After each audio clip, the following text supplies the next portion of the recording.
Have you ever noticed how some people question everything and others never question anything at all?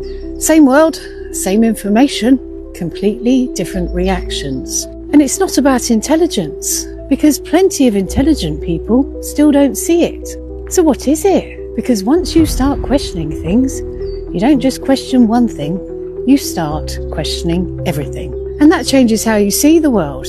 It can be uncomfortable. It can feel isolating. It can pull you away from what felt normal. And not everyone wants that or is ready for that. Because staying asleep is easier. Everything stays predictable. Everything makes sense. At least on the surface. Waking up doesn't give you comfort. It gives you awareness. And with awareness comes responsibility. So it's not that people can't see. It's that seeing comes at a cost. And not everyone is willing to pay.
Allah created up there, down here. If you haven't got that right, then yeah, it's very likely you might not have other big pictures correct. As you can see here, when the end, the hour of apocalypse, because that's what that is, doomsday, the hour of apocalypse, when everything collapses, when everything is destroyed, when everything comes to its cyclical end. Cataclysm, catastrophe, goes by many names. The dark night, the long winter, it goes by many names. In the Quran, it goes by the name of the hour. And it does appear to be a literal anchoring. Arsaha, Rawasiya, Mursaha, for those who know. The mountains are described as anchors. They're not mountains. When it's using that word, it's saying, and the anchors. But people will translate it as mountains. This is where the beauty and the richness comes, when you translate the words for exactly as they are. Therefore, you don't lose what was actually said. I just gave you the example right now. The mountains are described as Rawasiya, anchors, but people will say firm mountains. But when you see the roots, when you see the corpus Quran, and you find that the hour is described as also landing, well, that's what they'll say, but actually it makes sense. It will be anchoring. But all of that for another occasion. The point is, this is my methodology, this is my approach, this is my understanding, which confirms our reality. Our reality. Yeah, maybe these words are important now more than ever. Reality, not artificial intelligence, not indoctrination. Reality, which is deemed as conspiracy, which is deemed as tales of the ancients. So that's what I'm here for. The reality of the earth that we live on, and the reality of what's going to happen on that earth at the end. With that in mind, maybe you're one of those that can see that we're being told truths within these movies. Doomsday, secret wars. But again, I'm not going into detail about any of this. I'm trying to create a big picture once again as I go through all of the verses, and I ask you, the audience, the questions this time about all of these verses that I'm about to go through regarding the house of Allah, because I've only just touched on it in the last one. So hopefully with that in mind, you will indulge me a little bit and you will think about the questions that I'm about to ask. Because yes, this looks amazing, this looks fantastical, but you know what? So is our reality. Not the black scrying mirror images that they show us and want to keep us confined in. The reality that is being hidden from us, be it past, present or future. Yes, our reality is pretty fantastical actually. Again, for those with eyes to see. The giants, the petrification, the giants, the trees, the giant trees. Again, I'm not going to go into any of that.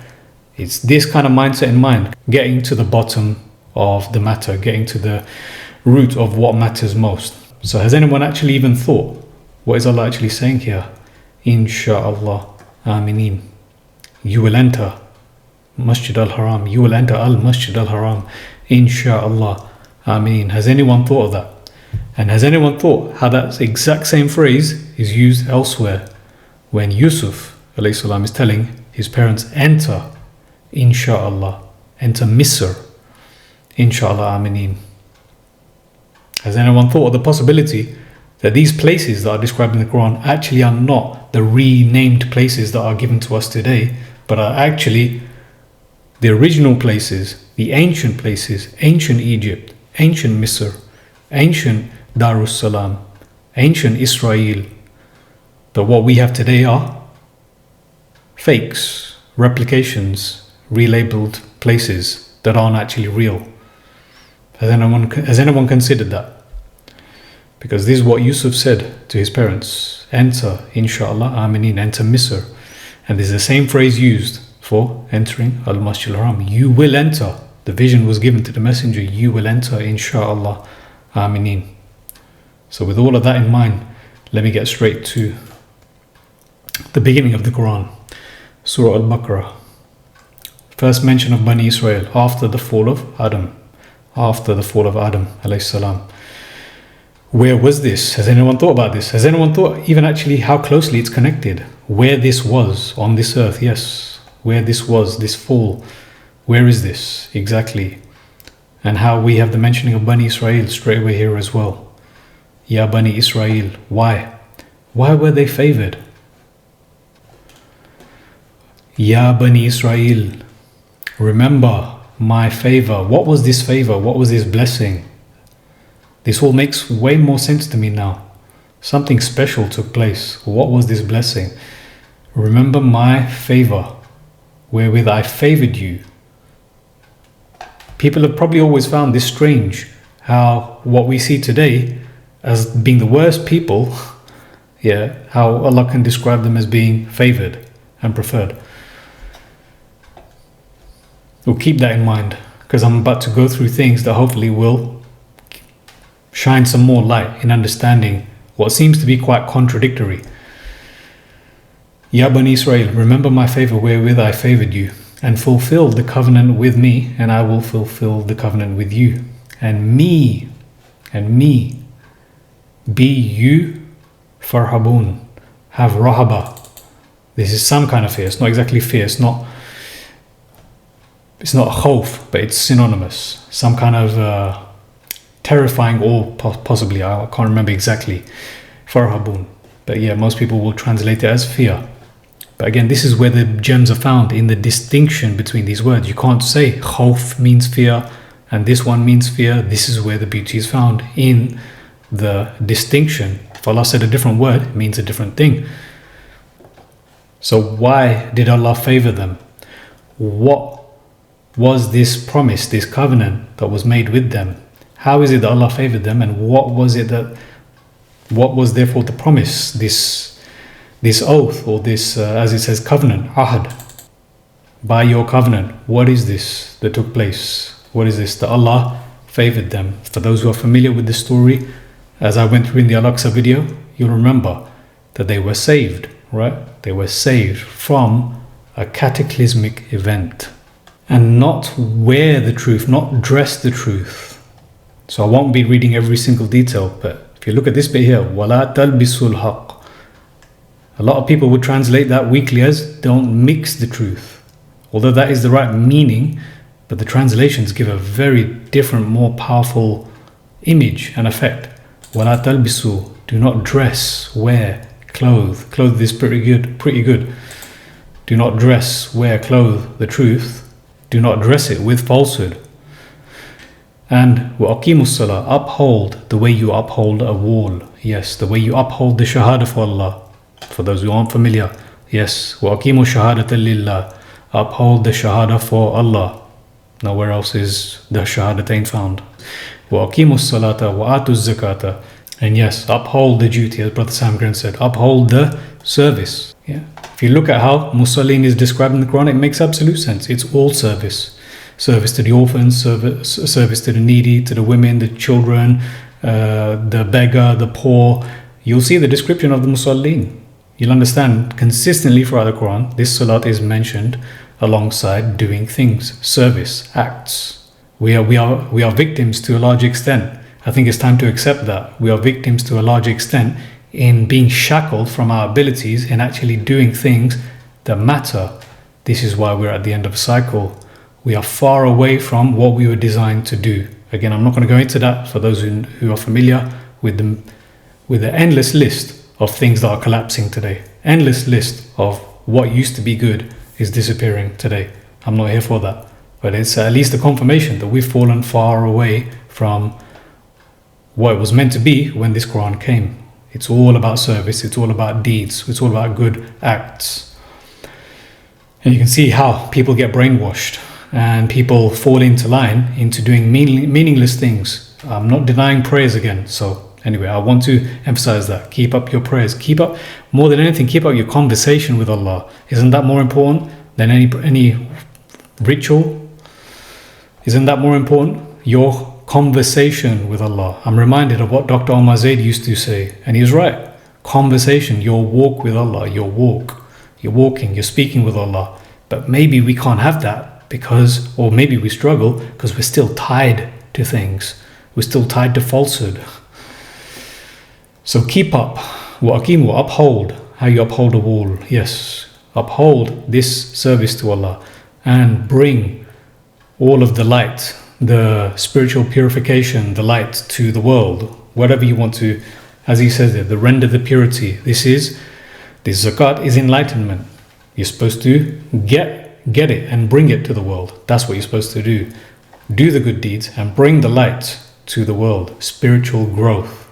Spiritual growth. Just like a plant grows in the direction of light, that is what zakat is. And that is only done through the good acts, the deeds. That's what that happens. I think everyone will agree. When they're busy doing good works, there is no problem. They feel great. They bring the light is coming to them. وَرْكَعُوا مَعَ الرَّاكِعِينَ.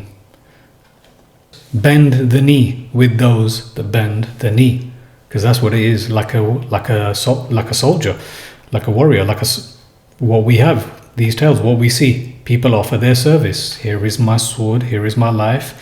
You gave it to me. It's yours anyway. I didn't create it. Here it is back to you. I offer it back to you. And what do? They take a knee. They bend the knee. This is a description of someone humbling in their service. So humble yourself. Yes, bend the knee with those that bend the knee. This service, this is definitely hard. It is a big deal. Surely a big deal. Yeah, large. Surely a big deal, except upon the humble. So that's what that was, an entire description of someone who is humble. But I'm here to point out about Bani Israel. About Bani Israel. Oh, and before I move on, if you're wondering what does khushu in your salah look like, al-khashi'in, if you're wondering what khushu in your salat, yeah, right here, al-khashi'in as-salat, if you're wondering what that looks like, it's said straight away in the next verse. You'd be surprised how many questions I'm being asked recently, and I'm finding it within that verse, or before the verse, or after that verse, or within a couple of verses. You'll be surprised. What does khushu in your salah look like? It's right here. Those who consider that they will meet their Lord and that to Him they are returning. Inna lillahi wa inna ilayhi rajiun. Those who consider alladhina yadhunnuna. They think. There you go. What does khushu in my service to Allah look like? It's whilst I'm thinking, whilst I'm doing my walk, I'm thinking, I'm going to meet Allah. I'm going to meet my Creator. I'm going to meet my Lord. That's what khushu looks like. And I think most people will agree. The mindless prayers that we've been taught, I don't think that happens much. Again, each to their own. But here we have it right here. What does khushu in your salat look like? It's right here. Thinking, yeah. Nothing wrong with thinking as well. It's all part of being human being. Having sessions of meditation. That's what thinking is. I'm meditating upon Allah. I'm thinking about Allah.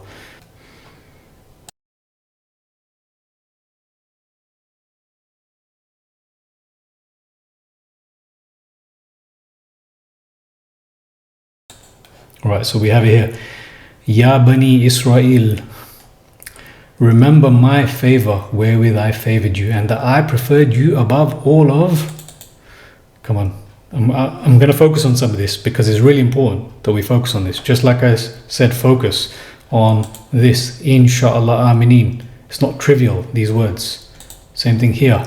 Above who? All of the alamin, the realms. Yeah, that's what alam is, the realms. So what does this mean? Bani Israel were favored over all of the realms. He's not talking about Netanyahu and his cronies and his gang. Not talking about them. Come on, be serious. Yeah, Jerusalem is not Darussalam. That's not Israel. They're not the children of Israel. This is all a drama, a stage taking place, away from the true reality. So what is it that Allah specifically emphasizes in the Quran? Favored over all of the realms, upon all the realms. Now we're getting closer to it.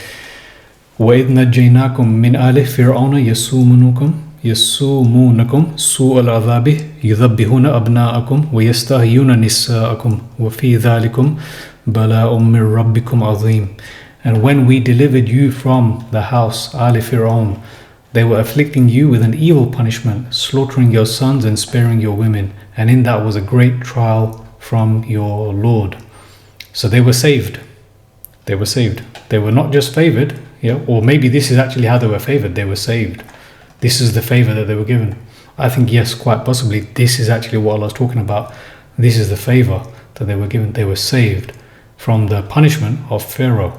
So, even though amongst them, they are behind everything that is taking place in the world today that's terrible, there's actually what is being pointed out, that this is how you behave, even though I saved you, this is what you're doing. You are going to be checked. You are going to be checked on this.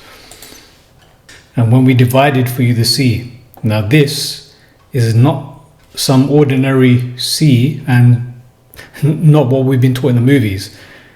This is another cataclysmic event. You can call it minor, you can call it major. I think it's quite possible it was a major one. And when we divided the sea, for you the sea, Al-Bahr, yeah, the sea, and delivered you and drowned the house of Pharaoh, and you were looking on. So for those who are familiar, that Surah Al-Isra, the messenger was taken from Masjid al-Haram to Masjid al-Aqsa. Think about that. Where is this place, Masjid al-Aqsa? Somewhere special, somewhere high, where this tree was, where this meeting with Allah was, where this tree was like as if it was on fire but not on fire. Something amazing, something spectacular. The only place where the communication with Allah took place with only one messenger. So think about that, where that was, Masjid al-Aqsa, and where is Masjid al-Haram? So where was he taken? Somewhere close to Masjid al-Aqsa, clearly, but somewhere even more difficult to get to. That's what Masjid al-Aqsa is, somewhere higher perhaps, from that center point of this world. Because all of this took place at the heart. It's clear that all of this took place at the heart of the earth. All of this. That's why we can't make sense of anything right now with what's taking place today. Okay, I'll ask you the question. Where did this take place? You can tell me in the comment section. Please do. Where did this take place? Do tell where you think this took place and make sense to you. And when we appointed for Musa 40 nights, and you took up the calf, there's something more to this calf as well. While he was away and you were wrongdoers, something more than even I've looked into. And we appointed for Musa 40 nights. And even that, there's significance to that. So there's something about this changing of the guard, in a sense, this changing of the situation on earth. This cycle was changing. It appears, again, I'm just thinking out loud, that's what this seems to be talking about. These 40 nights is to do with the change taking place. The end of the oppressors and those who were saved now being given the opportunity after this period of time to come back out on the earth and do what it is that they've been commanded to do. Do what it is that they were promised, that made the covenant to do.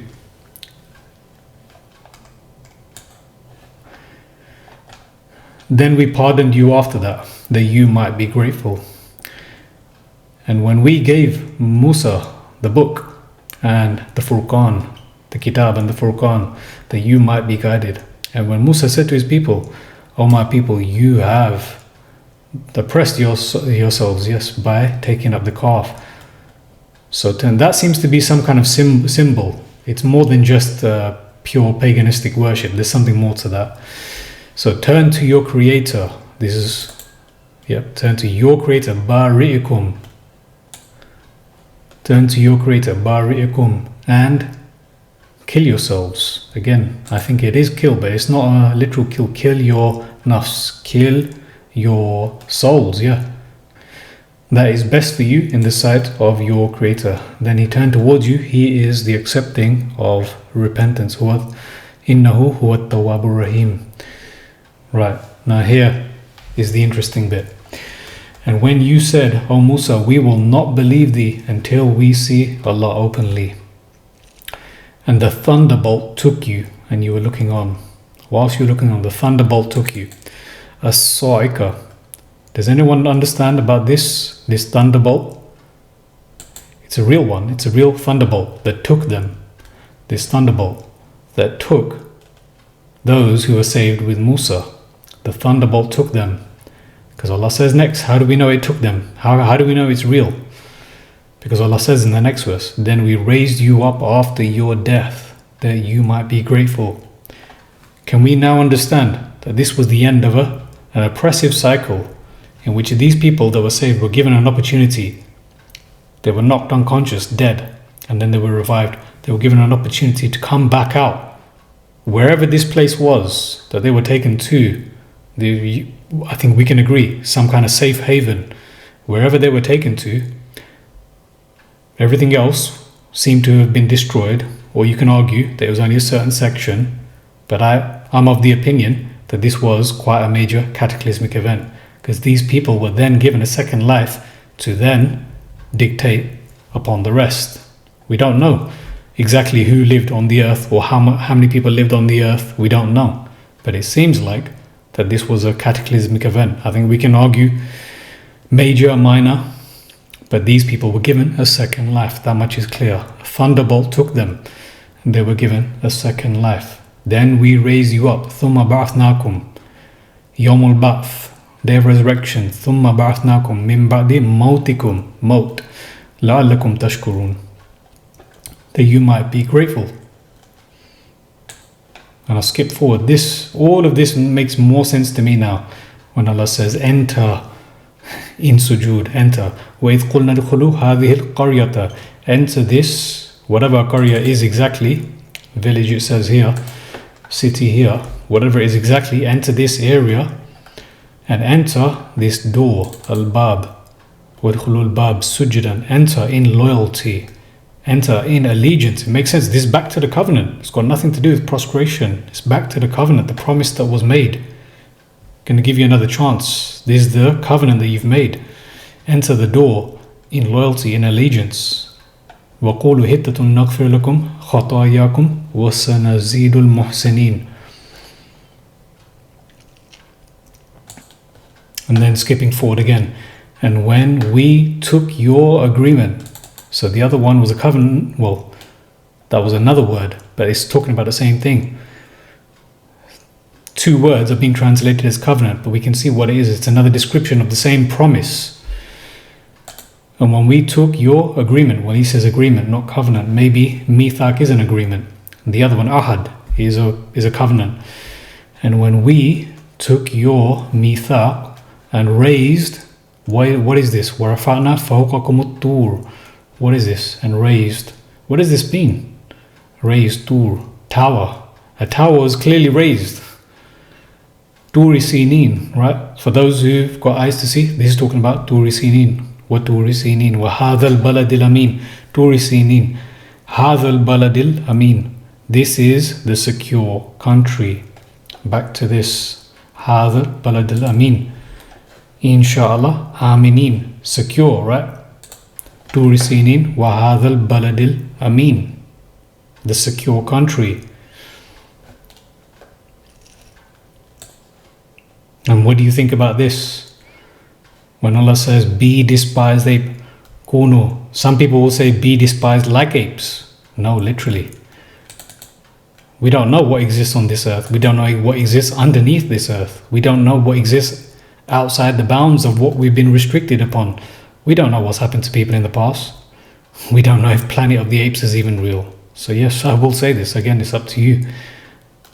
You tell me, what do you think this is talking about? Because I think I believe exactly as it says. Be despised apes. They teach us in school evolution, right? That we come from apes. Interesting. Perhaps some were actually turned into apes. And that's why they make the connection between us and the apes. Yes, there possibly might be a connection. And maybe that's why this theory of evolution has persisted, because there is validity to some of it, not all of it. Perhaps devolution is real, not evolution. And this is confirmed, and we made it an exemplary lesson for their time. We made it an exemplary lesson. What?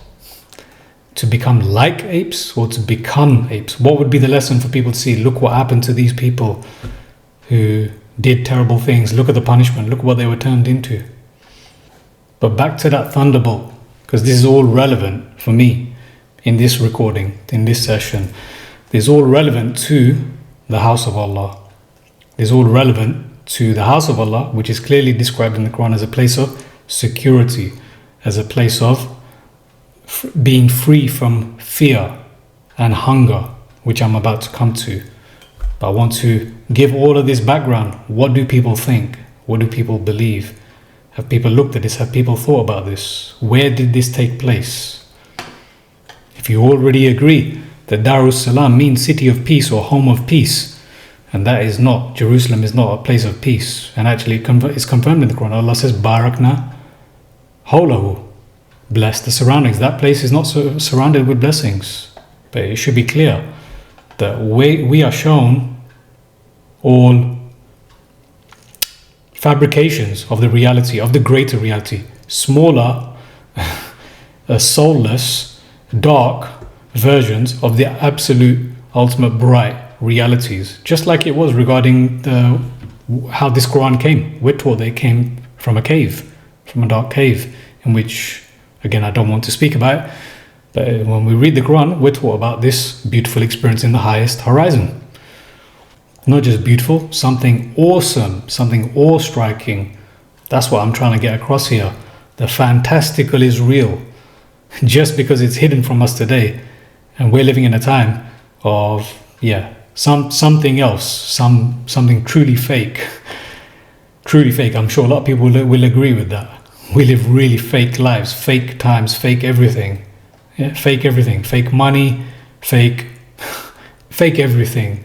So why would it be a surprise to see that everything that we're being taught and people claim that it's from the Quran is actually fake? So I take you back to this thunderbolt, Musa alayhi salam, and the people that were saved. Allah saved them. Allah took his messenger by night, right? And then he was told, go back and bring my servants, bring Bani Israel. So then he took them back there and they were saved, right? They were saved. The cataclysmic event took place, wiped out the rest. They were left alive. They were revived. Look, then we raise you up after your death. Whatever that cataclysmic event was clear that these plasma bolts, these thunderbolts, as it says here, when it's taking place, we don't know exactly what that looks like, but it looks like there can be, depending on where you are, that you could be wiped out as well. Maybe that's what happened. Maybe when the cataclysmic event took place, they were knocked out, the rest were drowned, and they were revived from where they were saved. The land in which they were taken to, they were revived there, but the rest were drowned, possibly. I hand it over to you again. So in case you're wondering, here is the root.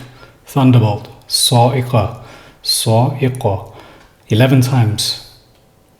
Thunderbolt, thunderbolt, thunderbolt. And even this one where it says unconscious, Musa, unconscious, it's something to do with stunned. So you can understand a thunderbolt can stun you, right? Stun you to death, perhaps. You can understand what is being said here. That he fell, Musa fell, stunned, right? Dakka. Yeah. Wakharra, Musa, swa'iqa, stunned. That won't be a surprise either. Where Musa was taken with this communication with Allah, that won't be a surprise either. Whatever manifested would have probably included something like this thunderbolt, knocking you unconscious and then reviving you, right? So here we have the word being used as falling dead, faint. But again, it's some kind of stunning, striking. Why did it say struck? Lightning strikes, thunderbolt strikes. You get the idea. It's clearly some kind of striking or stunning. And Google will confirm this. Stun, swa'iqa.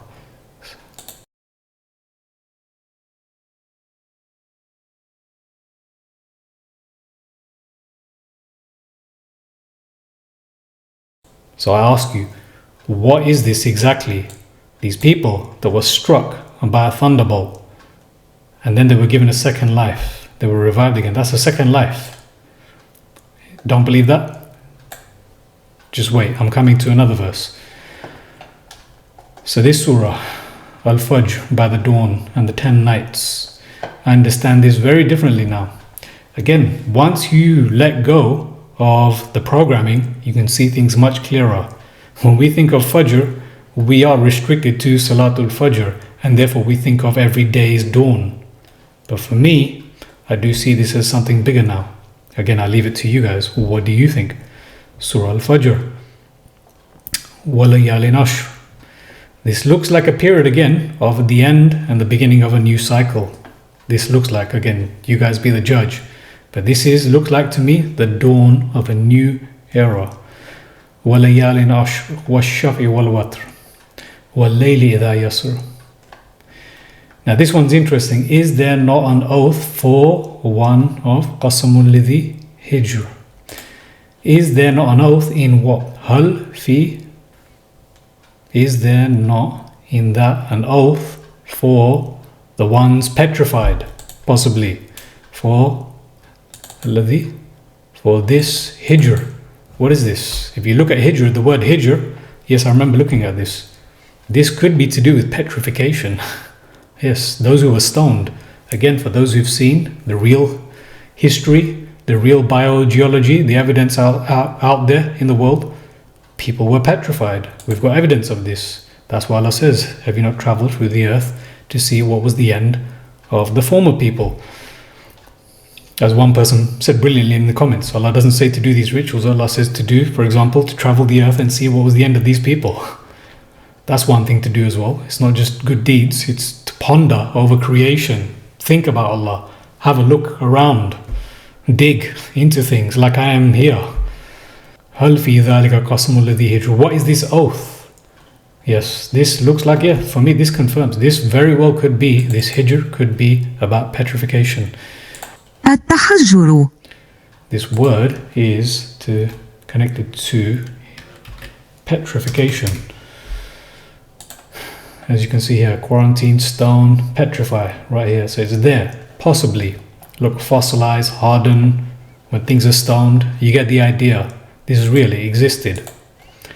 So is there not an oath in this, basically? When this cycle happens, yes, this is what I see, the dawn of a new era, this time period of change, whatever this exactly means.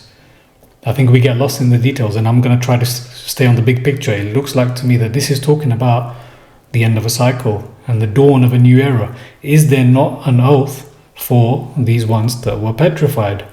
Hast thou not considered how thy Lord dealt with Irmadhat al-Imad, the pillars? All of this, I want to quickly go through this, but it's important to keep all of this in mind. All of this, where did this take place? This is the point, right? This is the point I'm making. Where did this take place? I think it was at the center of the earth, somewhere fantastical. I think it was.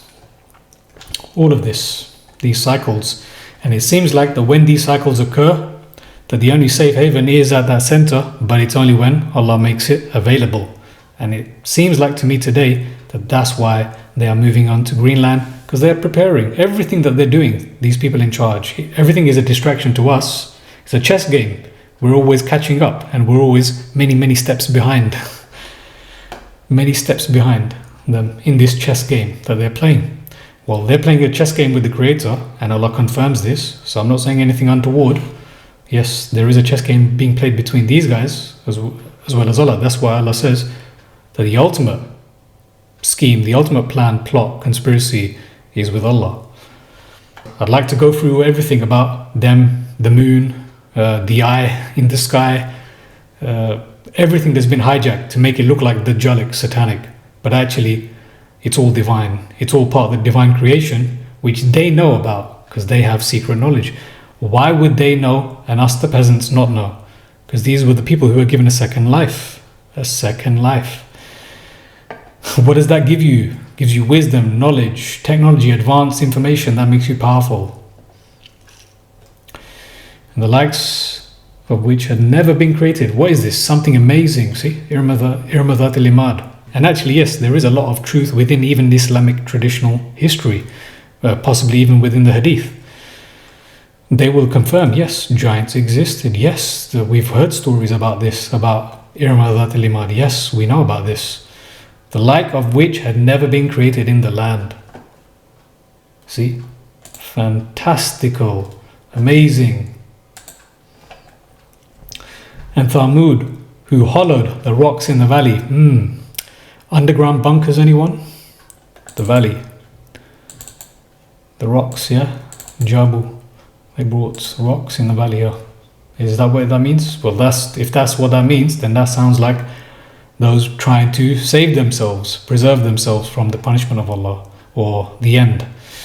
Underground bunkers and Pharaoh. But ultimately, these are talking about the examples of people who transgressed, as Allah says, who transgressed all bounds in the land. That's what everything is being mentioned here. These are the ones that get wiped out, as was mentioned with Musa. Look, Fir'aun, Lord of Snakes, wiped out. Either by flood, water, either by fire or wind or sand or stone or whatever it is, wiped out. Cataclysmic event, destroyed. Catastrophe. Who transgressed all bounds in the lands and increased corruption, fasad. So that thunderbolt that I mentioned in Surah 41 now, verse 13, then if they turn away, say thou, I warn you of a thunderbolt like the thunderbolt of Ad and Thamud. So now if this is the word that was used with Bani Israel, that Allah used, so you think about it, what does that mean? This was the end of the people, right? So that sa'iqah is a major tool of the end of a cataclysmic event. It's confirmed here. The same word is used, sa'iqah. Then if they turn away, say thou, I warn you of a thunderbolt like the thunderbolt of Ad and Thamud. Mentioned again, the inevitable reality, al-haqqa, mal-haqqa. Thamud, Ad, again, the calamity, bil-qariya, overpowering blast, bit-taghiya, raging wind, birihin, sorcerin, atiya. So with all of this in mind, now I'll come back to this, the two lives and the two deaths. قالوا ربنا أمتنا اثنتين وأحييتنا اثنتين فاعترفنا بذنوبنا فهل إلى خروج من سبيل. They will say, Our Lord, twice hast thou given us death and twice hast thou given us life. So this is obviously going back to 255, Surah 2, Surah Al-Baqarah, Bani Israel being struck by the thunderbolt, struck down dead, revived again, given a second life. This is them, right? What is this in reference to? They will say, Our Lord, twice hast thou given us death, twice hast thou given us life. There's no getting away from these words. Thunderbolt, struck dead, revived. Bani Israel, that was saved from Fir'aun, a very special high place, central focal place of this earth, and high, somewhere close, maybe the same place where Musa alayhi salam had communication with Allah, right? That's what we're thinking. That's where he took Bani Israel, right? A safe haven, a secure place. Again, this is all going back to a house of Allah, secure place, house, a secure land, free from fear, free from hunger, keeping that in mind.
What is this sensational house of Allah that is spoken of here? Inna Safa wal Marwata. Indeed, the Safa and the Marwa, these two monuments, whatever they are from min sha'airillah, are from the sensational symbols of Allah. I'm going to come to this. Yep, see, even Google's been trained into thinking it's rituals. So Google can be wrong as well. Not any one of these tools will be right. Not any one. There's a method. Inna Safa wal Marwata min sha'airillah faman hajj al-bayta. So indeed, these two monuments are from the sensational symbols of Allah. So from the pilgrims, those who made the pilgrimage to the house, faman hajj al-bayta, so whoso made pilgrimage, yeah. So those who made pilgrimage to the house, or settled in it, or inhabited it. This word, Umrah. As I go through all of the verses connected to Hajj, Umrah, the house, Hijrah, all of this that is connected, you'll see. I'll raise it when I come to the verses. I won't go there now.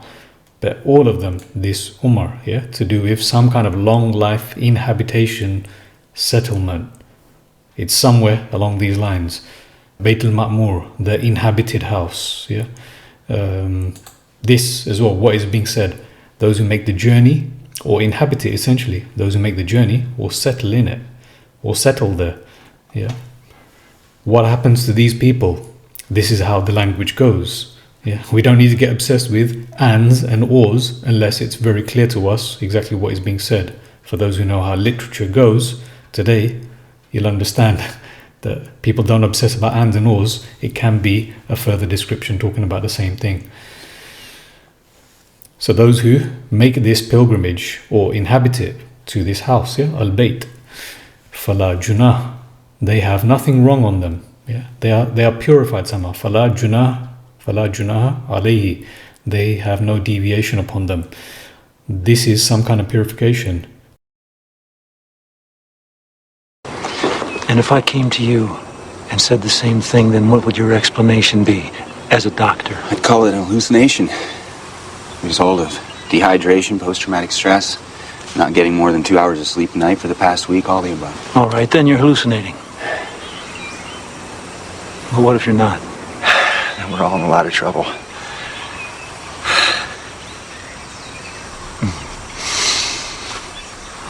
I'm an ordinary man, Jack. I eat meat and potatoes. I live in the real world. I'm not a big believer in magic.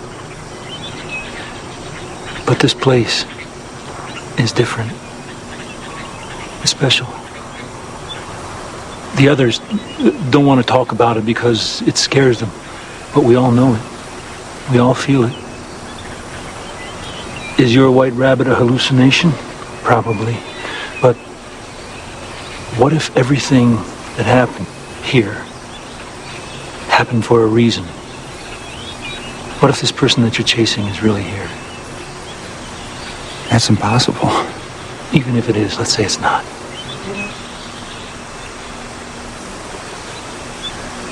And what happens when I catch him? I don't know. But I've looked into the eye of this island, and what I saw was beautiful.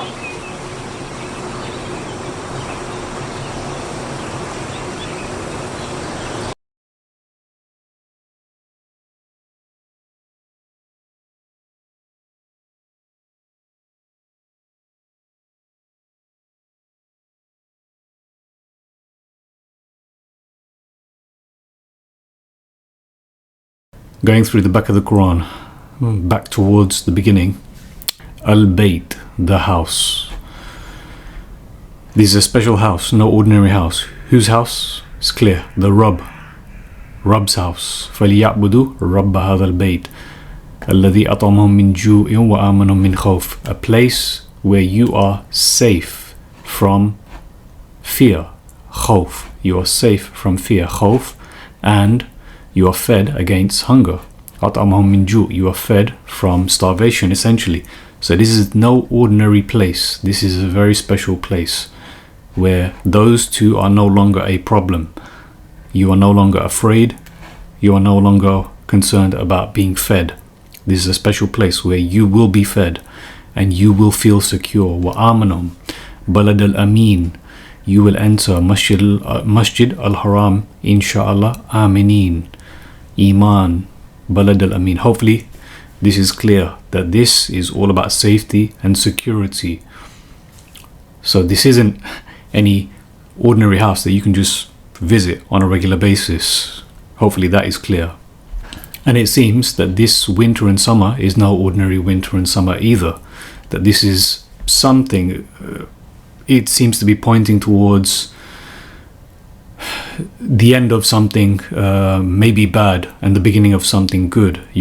Hopefully you can see this. Again, this is open to interpretation, but it's clear that when you look at this, that this is something about on the grander scale, positive, negative, maybe perhaps the end of an oppressive cycle and the beginning of a golden age, a golden era.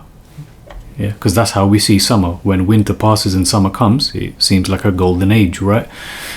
And when winter's here, it can be quite harsh depending on where you are. But the main point for me is this: wa amanum, safety and security from fear and hunger. That's the most important thing. And then I took us to 52, At-Tur, yeah, which I say is the tower. It's not a mountain, because we have mountain right here, Al-Jibal, and the mountains move passing away. So that's the Jibal. So that was Surah 106, Al-Bayt. Now I'm looking at Al-Bayt here, not looking, just quick reminder, Al-Bayt al-Ma'mur. This Umar, which I've said, something to do with age, long life, inhabitation, settlement. This as it says here within the translation, and Google will tell you as well, the inhabited house. Yeah, the inhabited house. So that's why Hajj and Umrah cannot be a major and minor ritual. It can't be pilgrimage and the Umrah being a smaller one, because this whole thing is all about inhabitation, lifelong settlement. And hence why I connect these two. This journey from Masjid al-Haram to Masjid al-Aqsa, it's all connected because we're going back to the house, right? The house is here, Al-Bayt al-Ma'mur, and this is At-Tur, the tower, which is clearly connected to the story in the Quran itself, where Musa alayhi salam is repeatedly mentioned alongside. And we raised above you At-Tur, and we took you to the side, or there was this meeting that took place by the beach side of this tower, and that was at the end of an oppressive cycle from Fir'aun. So that's why Surah 106 seems to give off the same kind of connotation or symbolism, the end of possibly an oppressive cycle and the beginning of a new golden age. So Jibal, mountains, it's clear, mountains. So how do they say mount? Why do they say mount? This is all imposed from false narratives, from scholars of the past, but who have been clearly been indoctrinated with certain stories or certain information being fed to them. And if this is the tower at the center of our realm, if this is the tower at the center of our realm, and as I've also mentioned, that at the end of the Quran it seems to be speaking about the beginning of the creation of us as well as our realm. And if we look at that, and that this is the center of our realm, the tower at the center, that this is also the house at the center of our realm, that it seems to be that this is also describing giving more detail about the cosmology, the nature of what exists at the center of our realm as well, as it says here, by the roof raised. And then we've got the sea being detailed here, and about how the end will occur. So it makes sense that this is all about the beginning of time, beginning of us, beginning of our creation, beginning of the creation of our realm, and how the end will also occur from that very same place, it seems. And then I took us to Surah 48, Surah Al-Fatiha.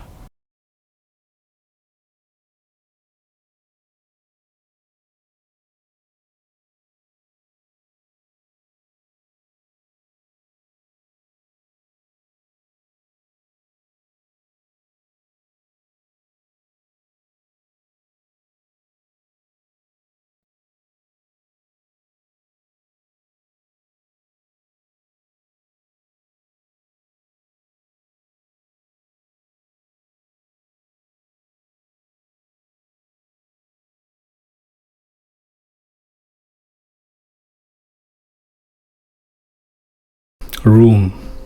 This room. Okay, so as you can see here, the creator of the earth, as I've put on the thumbnail, Rome. Back to this image, you might be familiar. One of the images I used when I first began about 18 months ago, talking about Makkah, Bakka, Kaaba. So this is that Makkah verse, yeah, this is that Makkah verse. So you might be familiar with a similar image I used, which I'm going to bring up. So it's regarding that Surah Al-Fath, the victory. But before I get to that, this is the beginning of the victory, right? Al-Fatiha, Fath, Fatiha, the unlocking, as I prefer to call it, which is the opening, but unlocking makes sense. That's why they say Fath as in victory, because technically what they actually mean is the conquering. Because when you unlock something, you open it, you've conquered that which you could not conquer. You've gone past that barrier which you could not get past. So that's what Fath actually is. Muhammad Al-Fatih, yeah, the conquest, meaning breaking through that barrier which was previously difficult to break through. So that's what this Al-Fatiha actually is. It's opening something which is locked up for us currently right now, or locked up for us until it is unlocked. So yes, you can have a look at Al-Fatiha, but ultimately we can describe it as the surah. People won't disagree. There's the evil people following the evil paths, and then there's those few trying to remain on the straight path, the good path. May Allah keep us amongst them. So keeping that in mind, Al-Fatiha, Al-Fath. Right, next one. Now what I'm actually here for, this is what I recited. Bismillahir Rahmanir Rahim, Alif Lam Mim, Ghulibatir Rum. So this one has always perplexed people and puzzled people. So now I'm back here again, because why does everyone say the Romans have been victorious when Google is telling me, and I have checked this previously as well, she was defeated. Who was defeated? Rome. Yeah, that's how the Arabic goes. Yeah, the masculine, feminine. Who was defeated?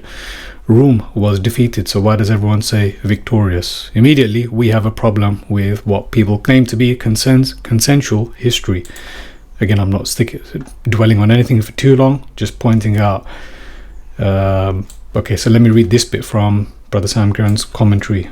Admittedly, there is no non-Islamic source, and the Muslim sources, he's talking about history. You can read this for yourself. You can pause this and read this for yourself, because I don't need to speak about any of this. I don't agree with anything about Petra or whatever they claim about Byzantine history. Might be true, might not be true, might be distorted, twisted, but this bit is important. Admittedly, there is no non-Islamic source, and the Muslim sources are, like all non-Quranic Islamic sources, deserving, in my view, of a high degree of suspicion. So previously you might remember when I read out his commentary on Masjid, what was it, specious, oh yeah, Safa and Marwa, specious to interpretation,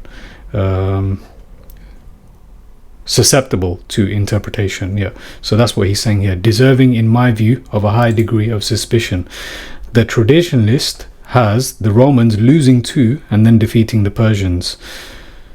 The traditionalist has the Romans losing to and then defeating the Persians. That bit sounds right. Losing and then defeating. This is the point. Wait, losing to and then defeating the Persians. The point is that this surah gives off the feeling of a defeat and then a victory. A defeat, then a victory. But what we have immediately here is the victory and then a defeat. Okay, so the traditionalist has the Romans losing to and then defeating the Persians. His attempts to explain why this would be a cause for rejoicing among the believers are entirely unconvincing. Entirely unconvincing. Failing to make someone believe that something is true or valid. Yeah, it is unconvincing. Okay, so now with that commentary aside, what do we have? Ghulibatir Rum. The Romans have been defeated. Now if you hold on to that, what I've just said, the Romans have been defeated. Fi adna al-ardi. Let's pause there before we carry on. Fi adna al-ardi.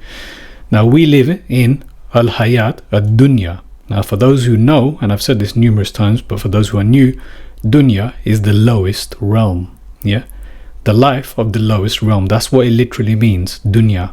Ad-dunya is the lowest realm. So that tells you a lot about where we are. Are we in hell? No, but we're probably pretty damn close. Yeah.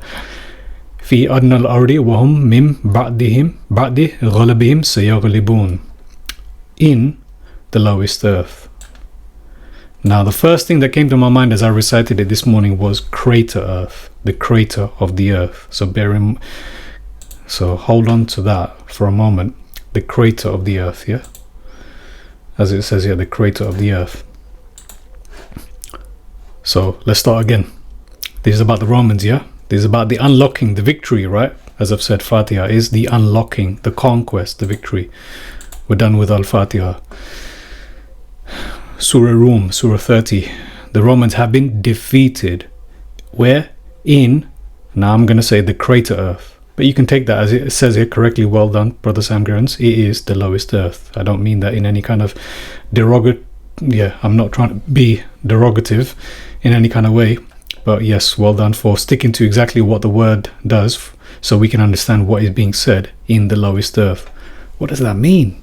Does anyone do that? This is why it's important to stick to the specific Arabic that is said, because that might lead you to some kind of thinking as opposed to just people applying their interpretations.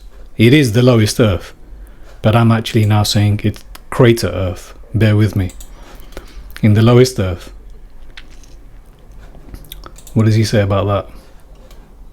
Yep, the Dead Sea area is now known to be the lowest point on terra firma. That might well be true. But again, that's people reaching because they have never given any regard to this part of our cosmology. So when you keep this in mind, which everyone seems to ignore, seems to be erased from our collective subconsciousness, when you keep this in mind, I'm telling you right now, this is the crater of the earth, because I've learnt it from other people who are way more insightful and smart about the end, about the beginning, about so much that is hidden from us. What we're looking at here is the crater of the earth, otherwise known as the Holy Grail, as you might have seen in that video. This is the crater, the Holy Grail, but obviously they turned that into in Indiana Jones as a special cup, yeah, because that is a bowl as well, and that's what crater is, something bowl-like. So if you keep that in mind, yeah, and that's why I have on the thumbnail as well this image. Yeah, I'm not using these images by just by chance. I'm using them purposefully to leave people thinking and wondering, just in case I don't come back. I'm leaving the most important things there. So this is the pyramid, yeah, and what we have above that is the eye. This is what they worship. This is what their symbolism is. Yeah, when we get here above, so here's the pyramid here at the bottom, directly shooting straight up the beam.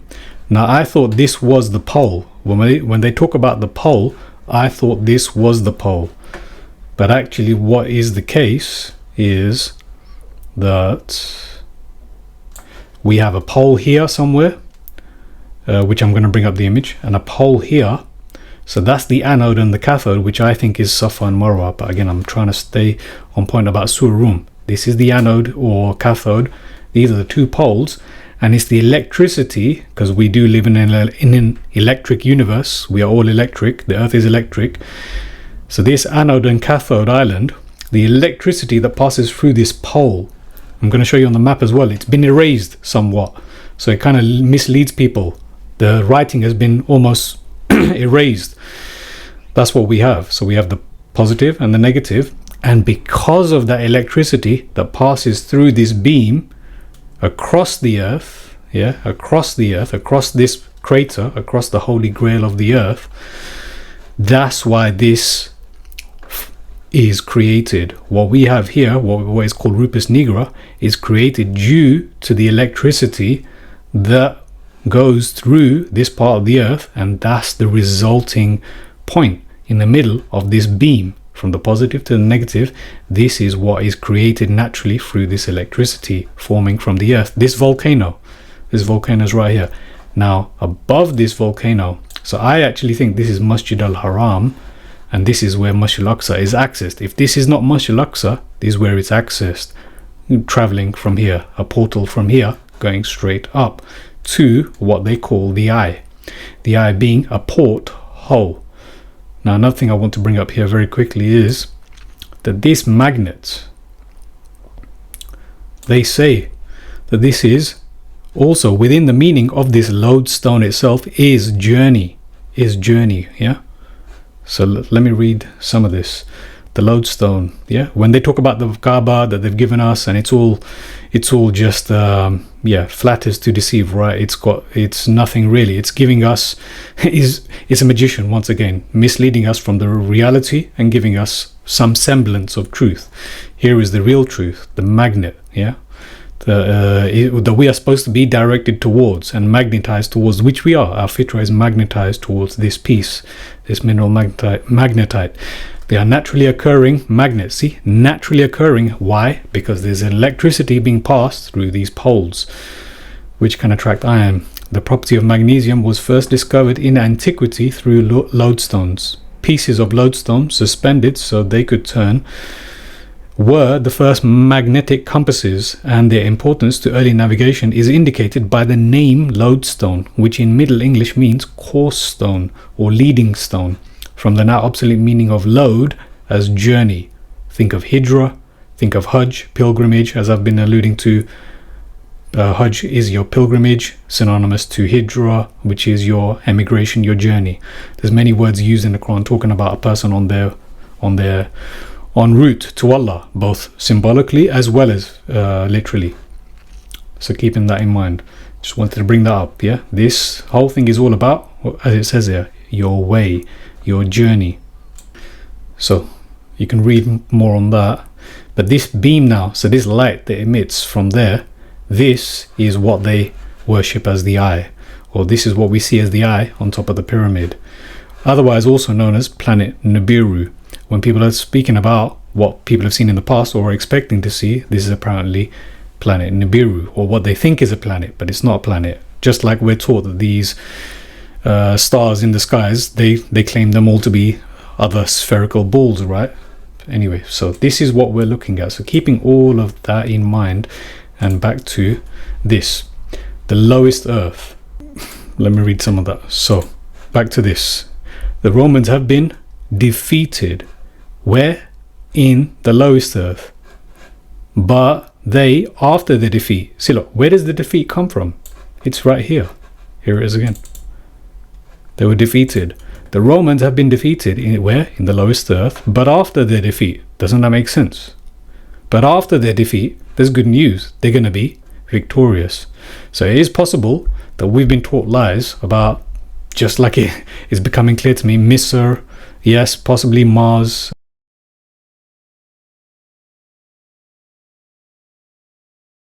Trump himself posted this. For so many years, people have been saying that Elvis and I look alike. Now this pic has been going all over the place. What do you think? I am thrilled to be back in Tupelo. I love Tupelo. Home of thousands of hard-working American patriots and the proud birthplace of the king of rock and roll, Elvis. Elvis!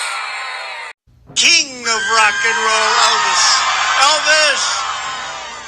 We love Elvis. I shouldn't say this. You'll say I'm very conceited, because I'm not. But other than the blonde hair, when I was growing up, they said I looked like Elvis. You see that? Did you believe it? We love Elvis. Who doesn't love Elvis? Everybody loves Elvis, right? Hello. If you would sign it for us. Oh, sheet for the archives. Wow, So you can sit here if that's you a like. big honor. Yeah. Yeah, this will be for the archives. Now, he was also in the news recently for something else. Let me show you something. See that hand? Get a good look. You see how it almost looks like there's a brand there. Some sort of scarring. That's not normal veinage. Look at your own hand. There's a brand or something there. Kind of reminds me of the McAllister brand from Home Alone. The big old circle. Do you see it? When you turn that M sideways, it looks like a 3. But let's get back to his circular pattern, weird looking branded scar covered up by makeup, or not able to shapeshift. But you know who else I noticed something like that on? You see who that is, right? Even though he's got his hands over his face, it's Elvis. And do you see it? And I flipped it upside down so you could see it's like his hand is upside down. Do you see this whole circular thing going on here. And look at your hand. That's not normal veining. You can see a whole big circle. But there's more. You notice that guy? That thing right there? I'll make sure you get a good look. Right there. It's like, I don't know, a scar within a scar. And that's his right hand, correct? Kind of like that's Elvis's right hand. And I couldn't help but notice just very similar thing right there. Do you see it? Right there. It's almost like a scar that can't be shapeshifted. And boy, it sure looks like it's in the exact same spot, just slightly off center of that middle finger. What an amazing, just must be a coincidence, right? Just like this is a coincidence too. Just look so similar with those same pursed lips and nose angle. Just like it's a coincidence that they have the exact same 2 marks right on their chin. Do you see the bottom one here? Let me move over. 1 and 2 right down the center. Kind of like right down the center. Because if Bruno was Michael, do you know who Michael was married to? Elvis's daughter. Elvis's daughter.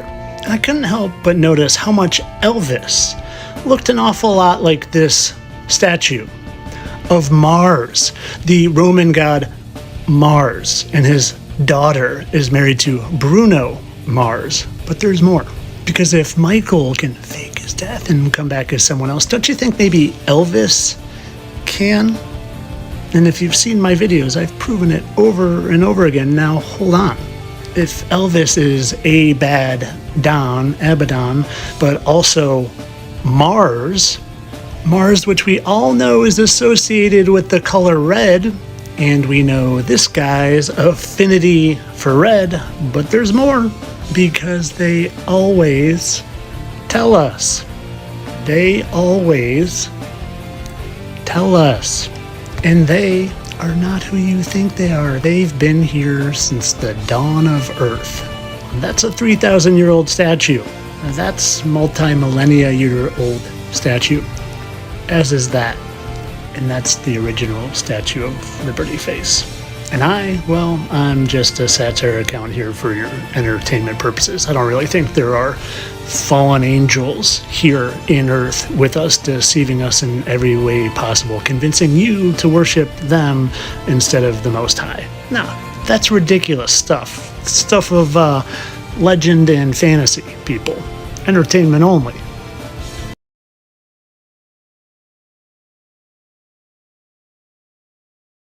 Mr. Mars, again, I won't go into that right now.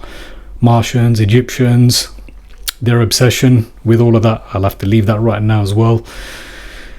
But yes, Aqsa, yeah, all of this has been a lie. History is a lie. So they make up things, they flip things. We live in an inverted world, and everything that they tell us is usually a lie. We have to kind of flip it back right side up. Just like here. They weren't victorious, they were defeated. And who are the Romans? They tell us who the Romans are, but perhaps the Romans are someone else altogether. Because why would Allah say, maybe they've hijacked Rome as well, the name itself? I don't know. I'm not here to point that out. I'm not here to identify exactly who Rome is. But I do know, I do believe, and again, you guys can be the judge on that.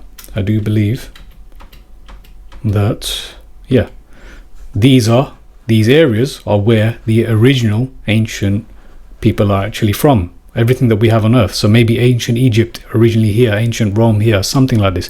They're all from this island.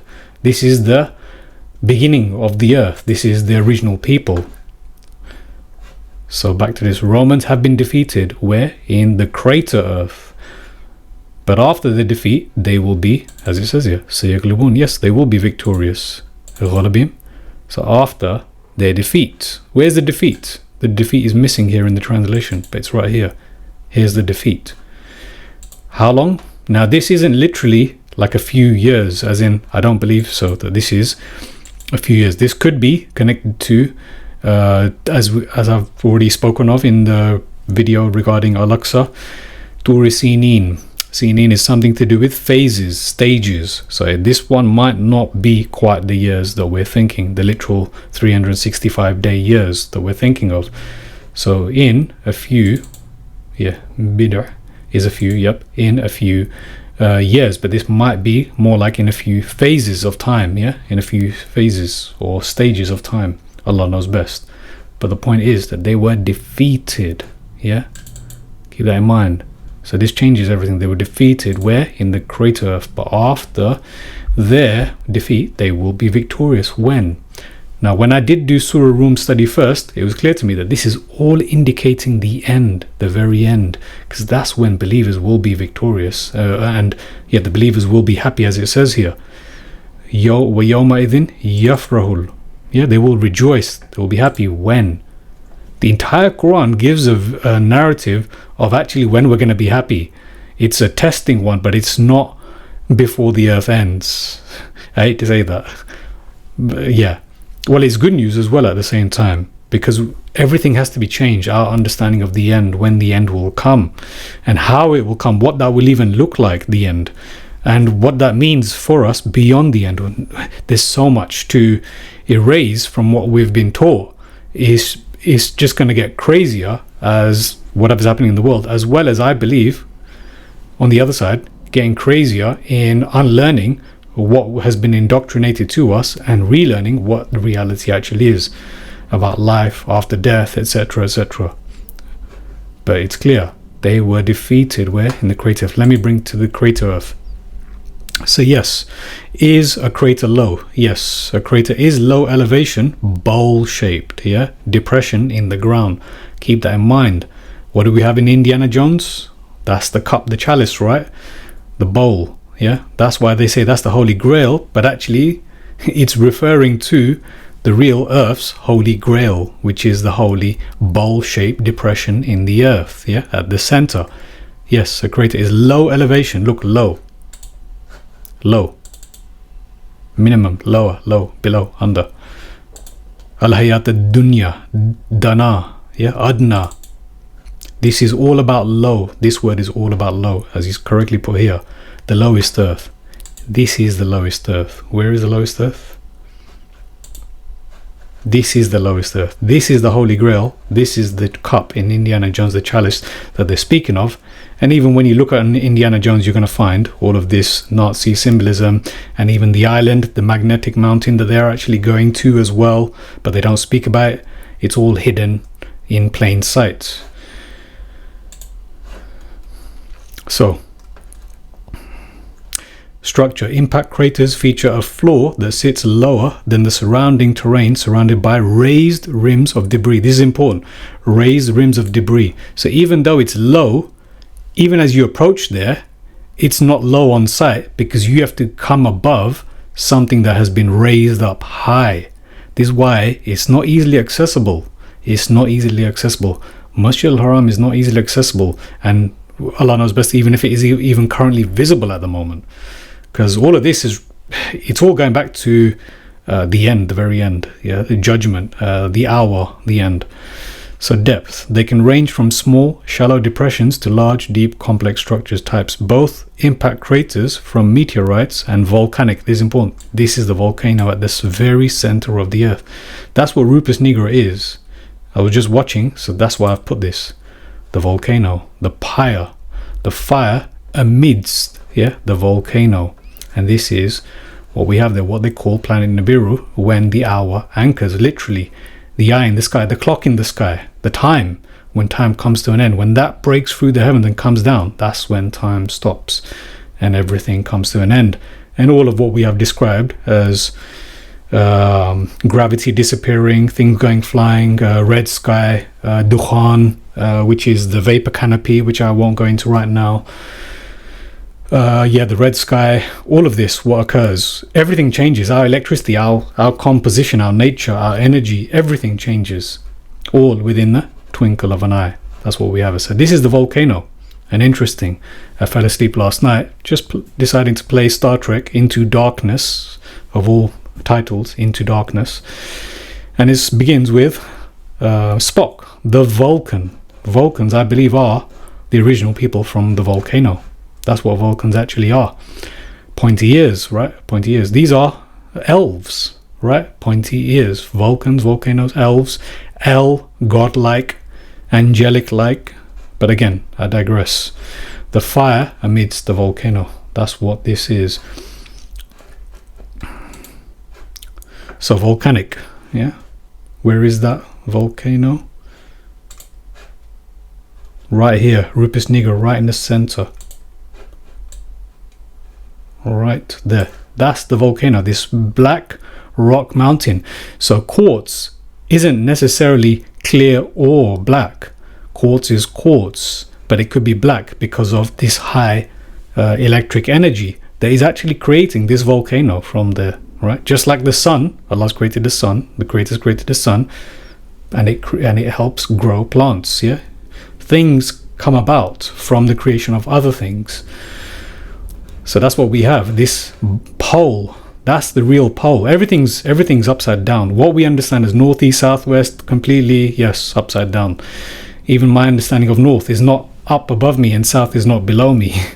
Yeah, all of this is the north, and everything that we inhabit today is actually what used to be known as the Southlands. This is the entire north. This is the entire north. Yeah. Right. So volcanic. Yep, and the planet that they go to in Star Trek is Nibiru. Anyway, so volcanic craters, calderas from explosions or collapse, creating low-lying sunken areas. While the floor of the crater is a low point, the rim, this is the most important, this is important. While the floor of the crater is a low point, the rim surrounding it is often higher than the surrounding landscape.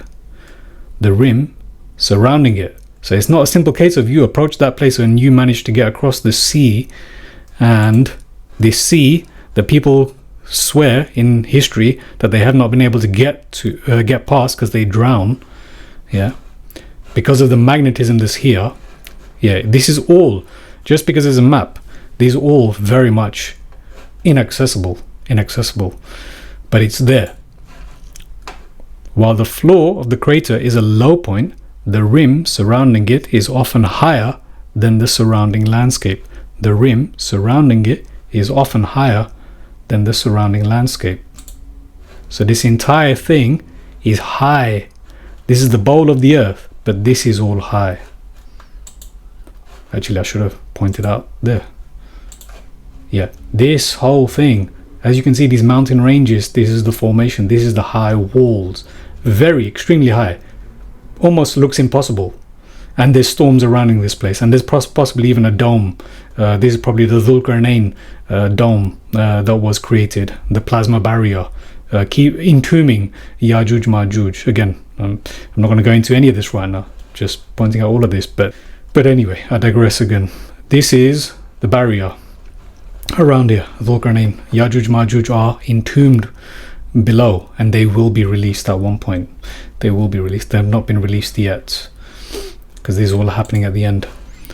So, okay, regarding, now that I've mentioned two of them, Dukhan, which is the smoke, right? That's the vapor canopy that's going to come at the end. The sky is going to be completely full of black smoke. The red sky, by the way, the red sky is going to be full of black vapor smoke. This is the apocalypse. This is going to be experienced, and it's coming very soon, it seems. Allah knows best. No one ever gets the timing exactly right, because this all occurs on the creator's time schedule, but everyone continues to predict and prophesy. Yeah. So while the floor of the crater is a low point, the rim surrounding it is often higher than the surrounding landscape. Okay, done with that. Is Grail another word for crater? So this is where you don't trust Google now. So everything is a tool, but you have to use your own critical thinking. So it says, no, Grail is not a direct synonym for crater. I didn't ask that. Well, actually, I kind of did.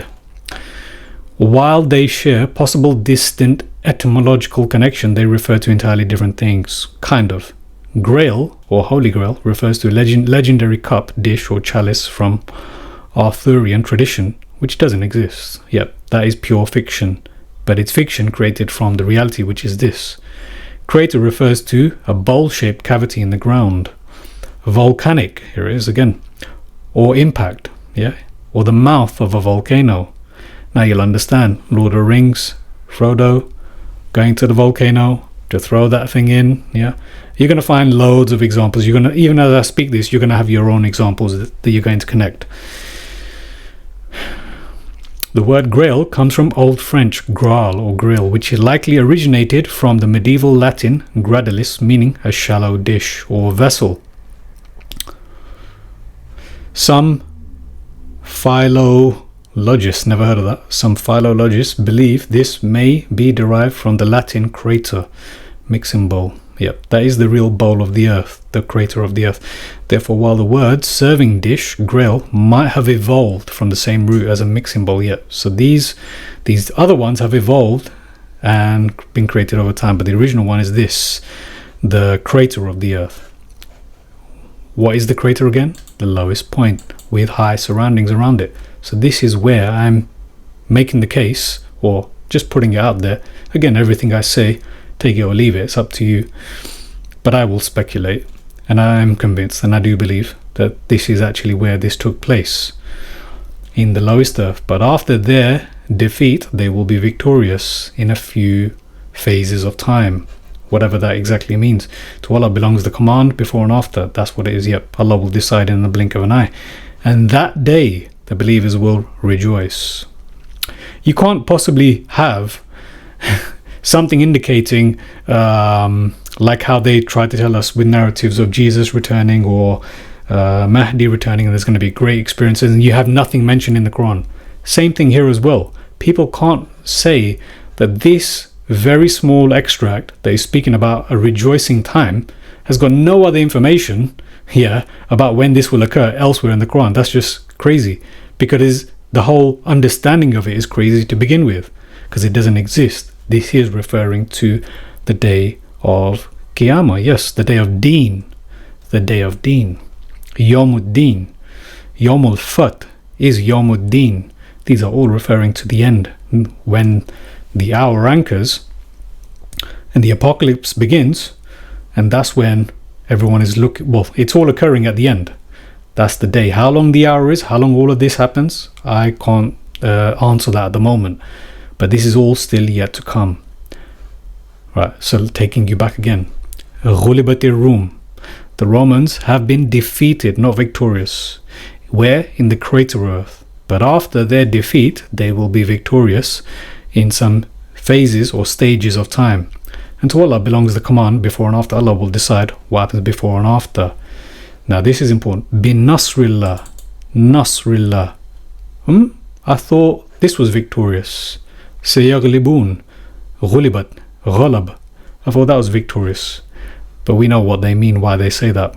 Because this is about help. This is that kind of victory. Getting the help to, victory. Like Fatiha, I said, is also victory. Al-Fat. They say that is surah of the victory, right? They say that's victory. Al-Fat. Well, yes and no.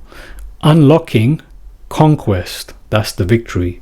So you have to understand the distinction with these words, and then you can group them together and say, okay, I get it. They're all referring to victory, even though they're different words, but they're all talking about victory. Same thing with Hajj, same thing with Hijrah, same thing with many of these things. When you connect them, you realize they've taught us stories just taking words out of this Quran, out of context, just taking verses out of context, but it's all explained within the Quran.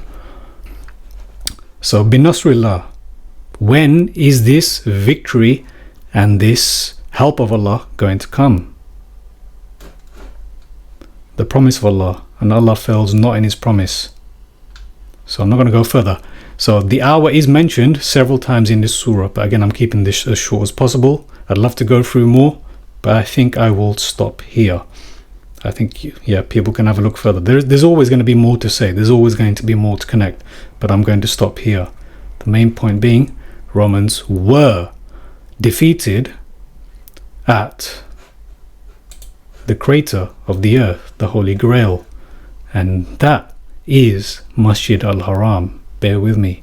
So they were defeated there. So therefore, who are the Romans? Yes, I have to admit, I have to be honest. It sounds like that the Romans are not the Romans that they are teaching us, but nor are the Egyptians, nor are the Misr, yeah? Misr is not the Egypt that they're teaching us.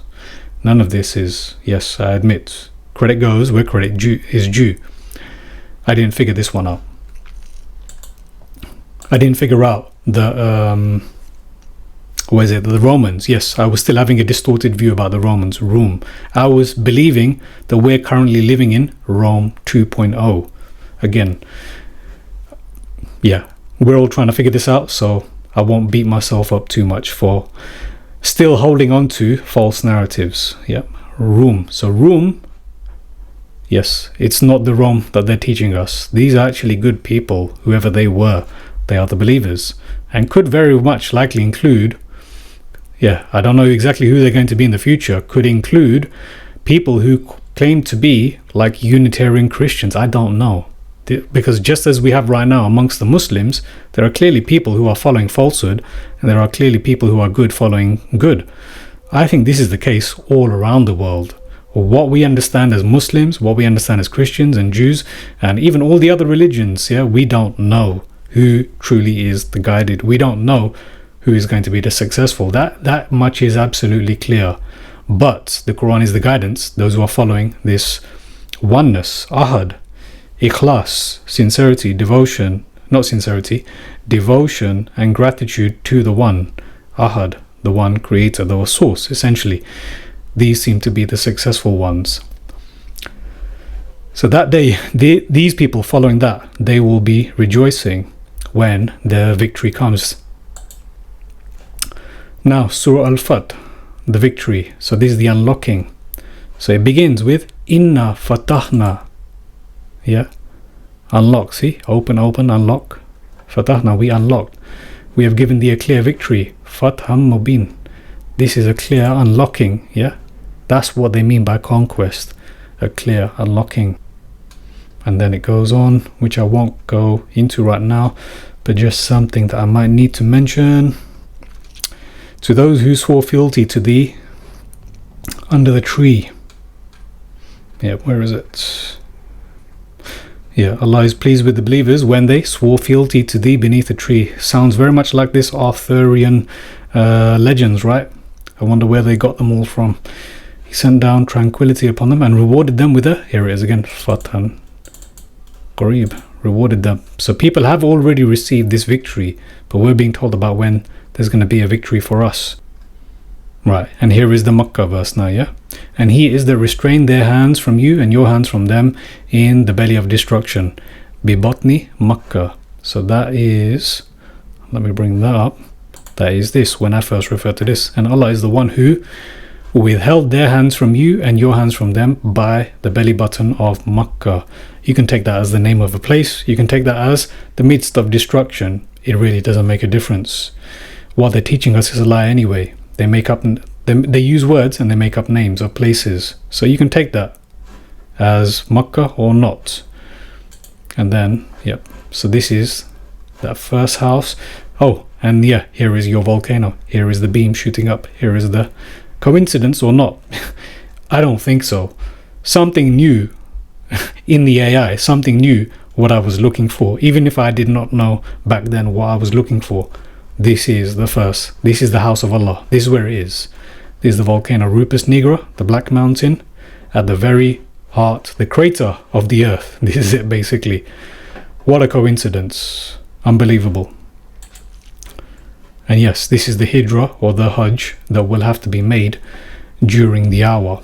But again, I digress. I'm not sticking to any of this for too long. So that's that. Yeah, he is that restrained their hands from you and your hands from them in the midst of destruction after he made you victorious. What's the word used? Ah, another word is used. Oh, yep. See, this is talking about the same victory, but another word now. This is to do with nails. He basically nailed that victory. Yeah, if you look at this word, you're going to find nails. Yeah, like our actual fingernails. That kind of gripping. you've got it. It's in your hand, yeah? He made you, made you victorious over them. So that's the victory. So restrain their hands from you. So maybe there was a victory. Maybe that's what that is about. I don't know. But what I'm connecting, the most important thing here is where it took place. I do believe this was a defeat, because here's the good news. Where it took place is the creator of the earth, and there's all still yet to come at the very end. And this, I believe, is referring to Masjid al-Haram. Because look, what do we have? The battle that took place. This is the battle here. Hopefully you're with me. Rome, Surah Rum is talking about Masjid al-Haram. Surah Rum is talking about Masjid al-Haram. As far as I can tell. Take it or leave it. I'm convinced.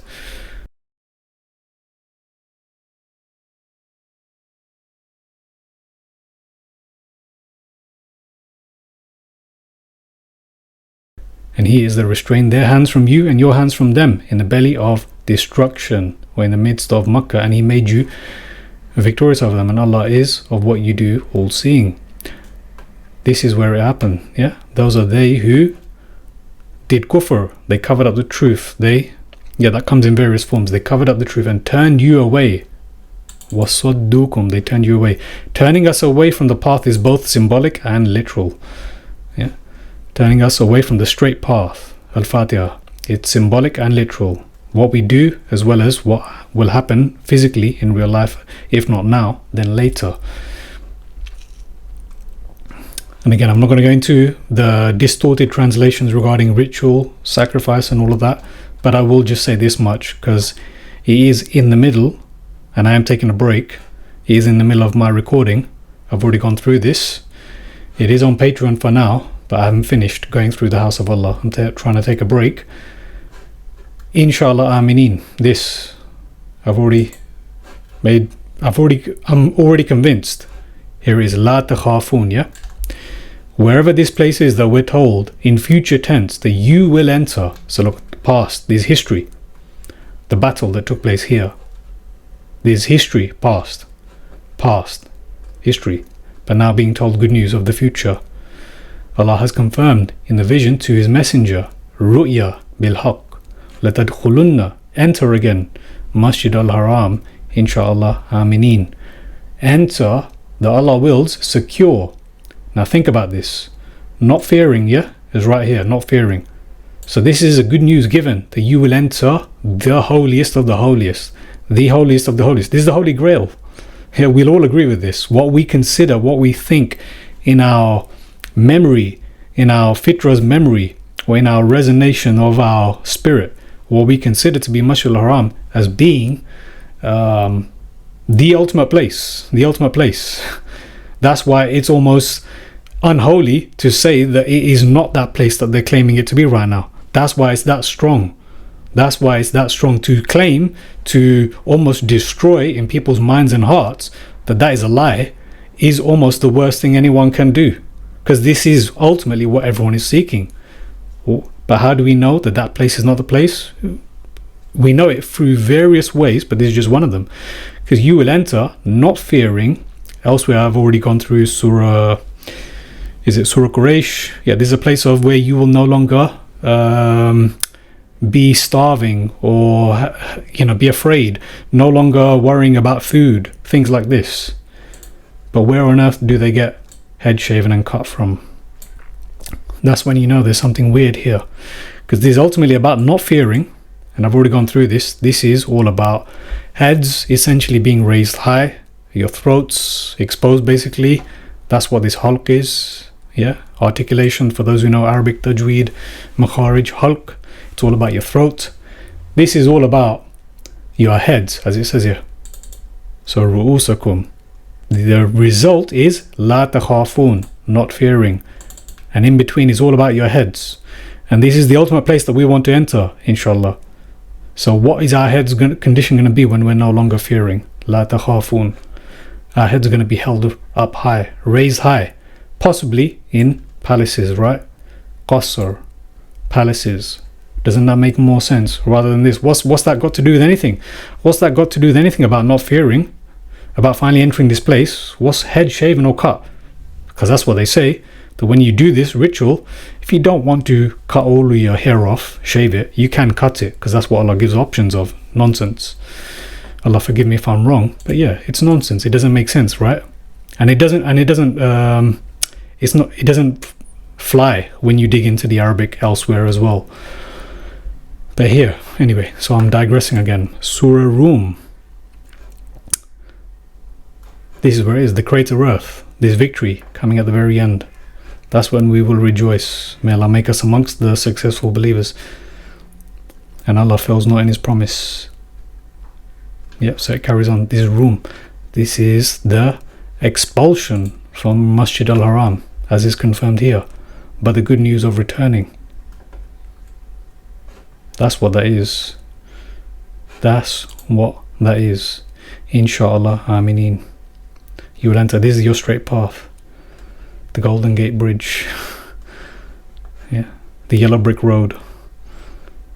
The Emerald City. Whatever. All of these tales, narratives are all referring to the truth. The ultimate truth. This is what we're all seeking to go back to.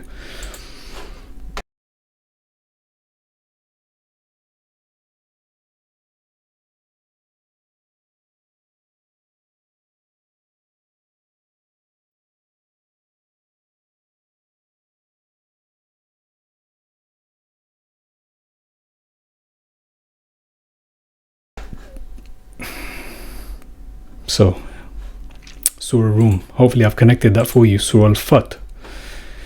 And in case you're wondering, this also.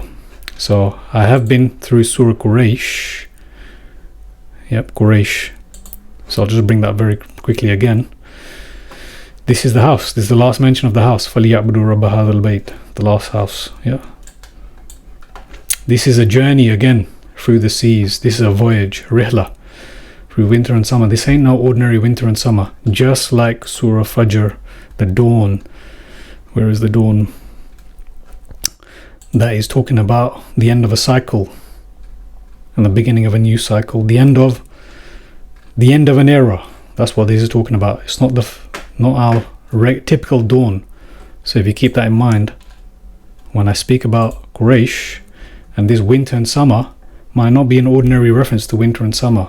But it's clear, wherever this place is, wherever these people of the past made their journey successfully to this house, there is a last mention in the Quran. This is where they are secure. There is Balad al-Amin wa amanum. This is the secure country. Inshallah, Aminin. This is the security. Wherever this place is, this is the ultimate final security of no fear again. La takhafun. Muhallikin wa muqassirin. Muhallikin ru'usakum wa muqassirin. La takhafun. No fear. No hunger. Starvation. There's so much to say. I'm trying to keep this short. But yeah, back to the help. Back to this Surah Al-Fatiha, as I mentioned.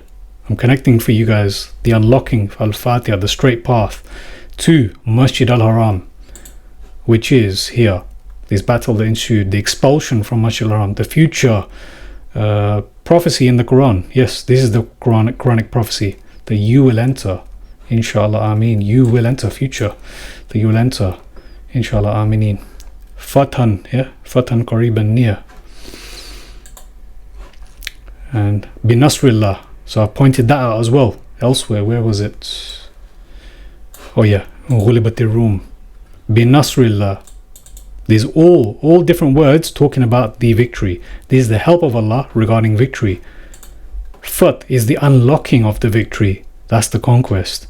You'll find other words as well relating to victory. But here we have it. Surah An-Nasr. إِذَا جَاءَ نَصْرُ اللَّهِ وَالْفَتْحُ. And they try to teach us. We're seeing it right now. Now, yes, I do believe now. The deen. Yawmud Deen. This is the deen of Allah that people will enter. When the help of Allah and the victory came. Here is Surah Al-Fat. The victory, the conquest. You will enter, inshallah. Aminin. This is the help of Allah. إِذَا جَاءَ نَصْرُ اللَّهِ وَالْفَتْحُ. وَرَأَيْتَ النَّاسَ. And you see mankind enter the deen. That doesn't mean the whole world, but in crowds. afwaja, in groups. May Allah make us successful amongst that group or the groups. Dakhal, enter. Here is where is it? لَتَدْخُلُنَّ يَدْخُلُونَ Dakhal, yeah, this word. I'm not saying always, but you can see the choice of words that is being used in the Quran. Enter in deen of Allah in groups. فَسَبِّحْ بِحَمْدِ رَبِّكَ وَاسْتَغْفِرْ إِنَّهُ كَانَ تَوَّابًا. This is still yet to come. This is in the future. This Masjid al-Haram, this is yet to come in the future. You will enter, inshallah, aminin. This is yet to come. At the very end, entering Masjid al-Haram, the room, the true room, again, which we are being deceived. We shouldn't be surprised by now. It's crazy. We are being deceived. And in case you're wondering, so just a couple of examples I'll give you. يَغْفِرْ لَكُمْ ذُنُوبَكُمْ وَيُدْخِلْكُمْ جَنَّاتِ تَجْرِي. Okay, foes. That's another word relating to victory. But this is like a, as it says here, achievement or winning. I think it's some kind of winning.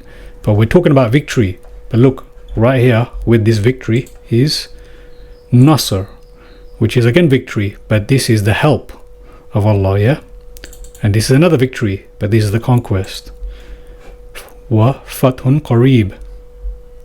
Yeah, that's one example of these different words talking about the same victory, because I'm bringing up here إِذَا جَاءَ النَّصْرُ اللَّهِ وَالْفَتْحُ Surah Al-Fatiha, Surah Al-Fath 48, the victory, and إِذَا جَاءَ, this is Nasr, the victory. And they say, yeah, another example, and they say, when is this decision if you be truthful? When is this? Oh, not even decision. When is this? Yeah, look, it's missing in translation. Al-Fath, when is this? Victory in a sense, but when is this unlocking? When is this conquest? Yes, when is this conquest if you be truthful?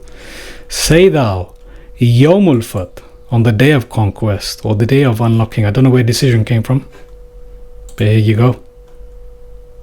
Maybe I should finish here with this before I do. Am I forgetting anything? Right, so you will enter, inshallah, aminin, this place. This is the straight path to the holiest of the holiest. This battle that took place.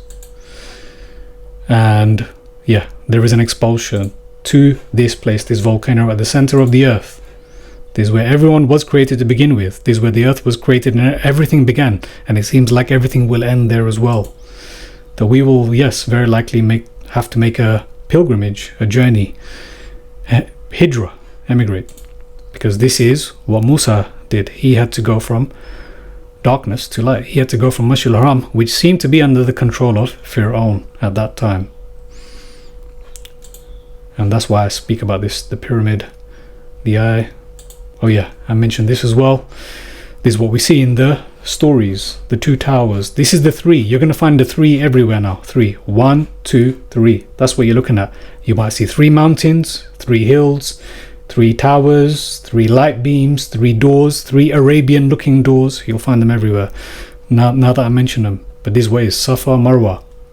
Whoever circulates Safa and Marwa, they become purified. Because this is the true heart energy of the earth. Imagine what it does to us. Just like a good holiday, the sun, what that does to us. Imagine what a person who gets close to this place, what that does to them, who circulates these two. It's like you're, the true healthy person is engaging in catabolic as well as anabolic, right? You're cutting out poison and you're building up good things, right? And the extremes come from both. Sticking on anyone for too long. So yeah, this is the black rock, as it says here. This is your windows. This is where they get all of this divine symbology from. It's got power. It's got power in our minds because it's all relating to the truth. That's why they use them, because it's memory that we have been forgotten. We living in amnesia. This is why the Quran is the reminder, of dhikr, the reminder. This is why all of those who are waking up need to be reminded of that which they remember to be truth at one point. Yep, some things I did forget. Let me bring them up. Right. Okay, so this, what we have in the Urbano Monte map. I think easily 500 years ago, something like this, 550 years ago. All of the fantastical stuff depicted on there. Look, Aragon. See, Aragon. Who's Aragon? Lord of the Rings. Again, I'm not going to stick on any of this for too long. Terror. Is that Athara when Allah says, and I know what is underneath Athara, terror. Anyway, and backwards, Ard, Art, Aret, Art. Backwards is Arda, Arda. That's what we have in Arabic. The earth is Ard. But anyway, you'll see this writing here. Polo de magnetic something. Verde, I think, is green. So maybe that is the green. Verde. But, so that's one end of the pole. Let me now take you to, so that's one end of the pole. Is that here? I think it's, no, I think it's here. One of them apparently you have to be careful of not to go to. But this is interesting. Husiarka. Ark. Ark of the Covenant. Housing of the Covenant. Housing of the Ark. Well, Ark of the Covenant. Housing of the Ark. Possibly. Hus. House. E. Of. Ark. I don't know what this means. But what you, if you look closely, you're going to see polo de magnetic, something being rubbed out here. It's been erased. So this is one end of the pole. And it's from those two ends of the pole that the volcano is created at the center. I won't go into the black sun right now. Yep, so this is ultimately what we're looking at. They're trying to blow up the moon, the Death Star in Star Wars. All of this depiction blowing up the moon, essentially trying to break free from the design of what Allah's created, trying to take matters into their own hands, trying to bring about the end. This is the eye in the sky. Yeah, this is the dot in the circle, the eye in the sky. The Death Star, what brings about the end. I recommend you watch Oblivion. Yep, this is, look, as above so below. The stars in the sky mirroring what we have, Mercator World Island, the 4 rivers coming out of the island at the bottom. As above so below, as within so without. The straight path is something within, and it is something physical as well. As within so without. So I'll finish off with all of the fantastical stuff aside. Back to the verses. So I started off with Surah Al-Fatiha, Surah number 1. I'm connecting for you guys. Surah Al-Fatiha to Surah Rum, Binasrillah. This victory, Binasrillah, because Nasrullah is connected to Fat, Al-Fatiha. And this is Surah Al-Fat, the victory. You will enter, inshallah. Ameen. And this is, when is this conquest? When is this victory? When is this unlocking conquest? On the day of unlocking, Yawm al-Fat.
So if you're with me so far, the end of the last recording, As-Safa and Al-Marwa are from the sensational symbols of Allah, and whoso made a pilgrimage to this house or inhabits it, there is nothing wrong upon this person. This person seems to become purified that makes this trip. This is the special house that is mentioned, Al-Bayt. And Al-Masjid Al-Haram, which I've just mentioned as well, that you will enter. Where is this place? So where is this house that people become purified? Where is this place that you will enter? Insha'Allah. Ameen. Where is this? Sometimes it's easier to get your answers at the back of the Quran. I'm just looking at it from this big picture perspective. Where is this house? What is this talking about? So if you remember, I already spoke of Al-Fajr, Surah Al-Fajr, the dawn.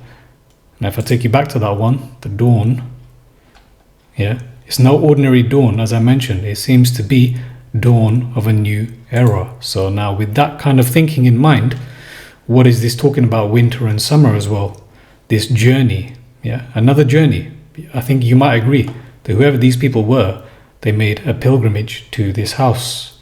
And this house, once again, it's some kind of great place of security that purifies you, that charges you up, that cleanses you, that keeps you, as it says here, safe. Baladan aminan. Insha'Allah aminin. Security, yeah? A place that is secure from fear and hunger. You can just imagine what this place is like. So then, now you might understand. So this is the last mention of Al-Bayt in the Quran. Al-Bayt, Hadha Al-Bayt. فَلْيَعْبُدُوا رَبَّ هَذَا الْبَيْتِ. So sometimes you can get an idea. What is this house? It's not a metaphorical house. It's not a metaphorical house. This true recorded psychohistory, as I've mentioned in the past. These cycles, psychohistory. This is what the Quran is. It's true psychohistory, showing the patterns of these cycles of the past, which we're going to find confirmed in all of these tales of the ancients elsewhere. لِإِلَافِ قُرَيْشٍ إِلَافِهِمْ رِحْلَةَ الشِّتَاءِ وَالصَّيْفِ. So yeah, again, I'm not going into all the details, exactly what each word actually means. I'm sure you'll find some more fruits in what is actually said, what is exactly said. But the point I'm making here is that house is mentioned here. Al-Bayt, Hadha Al-Bayt, this house. Security again from fear and hunger. So do you think that this is talking about ordinary winter and summer, or is this something to do with the changing of the God, the changing of the situation, the oppression, the energy on the earth, reaching its climax of negative, then spinning to positive, possibly? But what is this house? Yeah, the people went to seek protection from security, baladan aminan, inshallah aminin, from hunger and fear. I think this is a pilgrimage. There's another word for pilgrimage. Rihla, a trip, a journey. There's another word for pilgrimage. This looks like the same pilgrimage to me, to the same house. You see that again? Winter, summer, positive, negative. And then when you look at Surah 96, so still going through the back of the Quran, when you look at Surah 96, so Al-Alaq, in this surah, this is the reason why I'm bringing that up is because this is, again, at the end of the Quran, it seems to be about the beginning of creation. So Iqra bismi rabbika alladhi khalaq. Created, yeah? Khalaq, created. Just like jinn were created. Created. These two are they're polar opposites. There's another polarity, jinn and ins. Allah says created each. So this is at the back of the Quran, as I just mentioned, this house, فَلْيَعْبُدُوا رَبَّ هَذَا الْبَيْتِ, yeah, it's at the back of the Quran, last mention of this trip, this special trip being made. And here we have in Surah 96, the creation of us.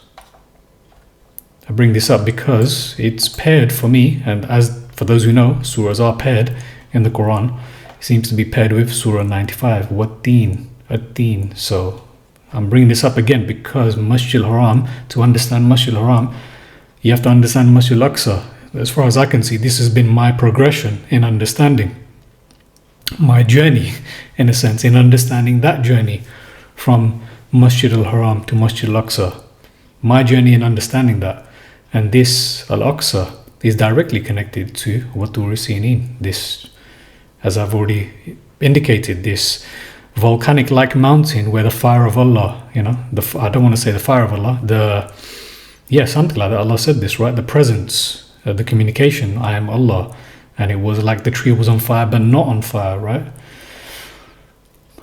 So this is the place, Watur Sinin, as I've indicated, or as I've suggested, alluded to, the tower of Zion, Sinin, Sion. If you look in Hebrew, how Zion is said, it looks very much to me talking about the same place. Surah Al-Alaq, the creation of mankind, paired with the next surah, 95.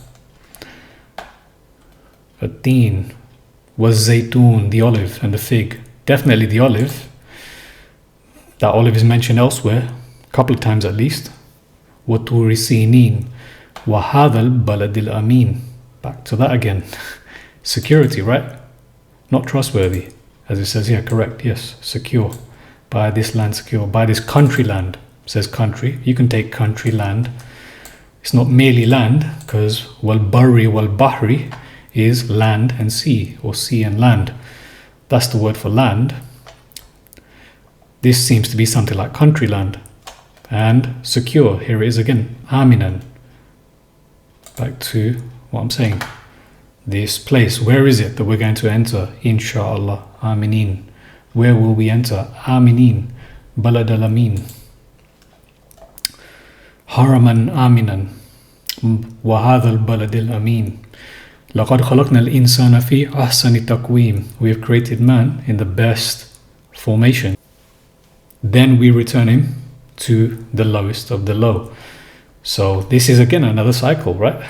This is a cycle. The beginning of how we are created. And now where we are probably at the moment. But the point is the Tower of Zion. In the secure country, the Tower of Zion. لقد خلقنا الإنسان في أحسن تقويم. So this is the creation. We've got Surah Al-Alaq, the creation of us. Here it is, the creation of the beginning of time, right? Surah 95. And then Surah 90, Al-Balad, as I just mentioned right now.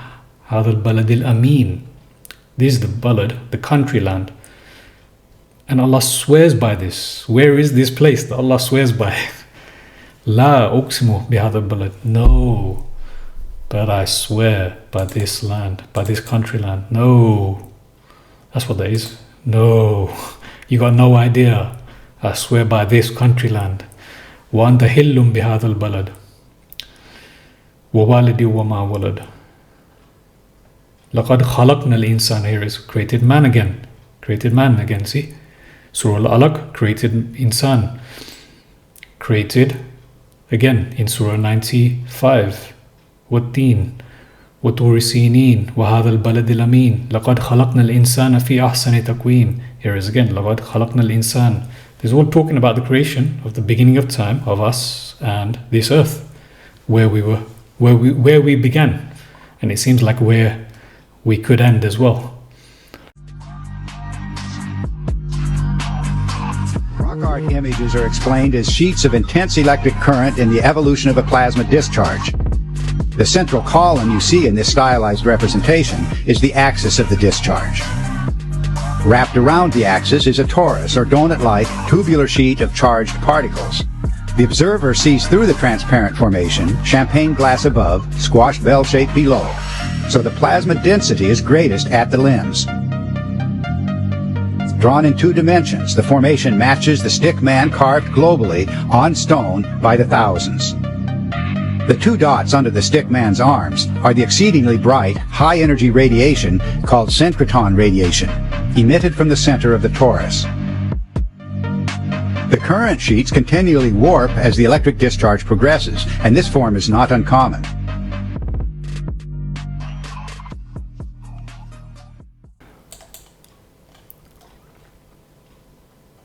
This land, sacred land, you would say, right? Al-Muqaddas, sacred. As it says there, yes, the sacred valley. This Tuwa, Bil Wadil Muqaddasi Tuwa, that Musa alayhi salam visited this valley, right? This sacred valley, what is Tur? Is that a name? Or is that actually what he says later on, I'll bring it up, the twice hallowed, twice sacred, right? Twice visited, twice hallowed. This valley, twice sacred, meaning this communication with Allah, perhaps twice or something like this. Wat-tur, wa kitabim mastur, fi raqqim manshur, wal bayt al-ma'mur. This al-bayt, I've mentioned the 106, فَلْيَعْبُدُوا رَبَّ هَذَا الْبَيْتِ. We're going from the Bayt in Surah Al-Baqarah, this Safa and Marwa, these monuments that we go around, that we become purified, this house, the real pilgrimage is made to, that Allah says that you will enter, you've been prevented. There was a battle that took place. This place, yeah, this place. The Quraysh, it seems like at the end of these cycles, sought security from fear and hunger. فَلْيَعْبُدُوا رَبَّ هَذَا الْبَيْتِ. This house. I'm bringing this up here. I'm going through Musa alayhi salam. And all of this connected, all of this, I'm going to these different areas because it's connected. To understand the journey of Al-Masjid al-Haram to Masjid al-Aqsa, you have to understand both of these sides. So Masjid al-Aqsa is connected to this, Tur, which is this house, Wal Bayt al-Ma'mur, the house of Umrah, right? And that's why I said, those who make the pilgrimage to the house or inhabit it, Al-Bayt al-Ma'mur. Here it is. But have a look at this. Where is this inhabited house? The tower, Wa kitabim mastur, inscribed in a parchment unrolled, Manshur, Wal Bayt al-Ma'mur. This is a special house. This is no ordinary house. This is no ordinary nor easily accessible house, nor frequently accessible house. No, this is no ordinary house. By the roof raised and the sea filled. Yeah, this is talking about cosmology again, the end, or where the center point is. Think of this wine as what you keep calling hell. There's many other names for it too. Malevolence, evil, darkness. And here it is, swirling around in the bottle, unable to get out, because if it did, it would spread. Cork is this island. And it's the only thing keeping the darkness where it belongs.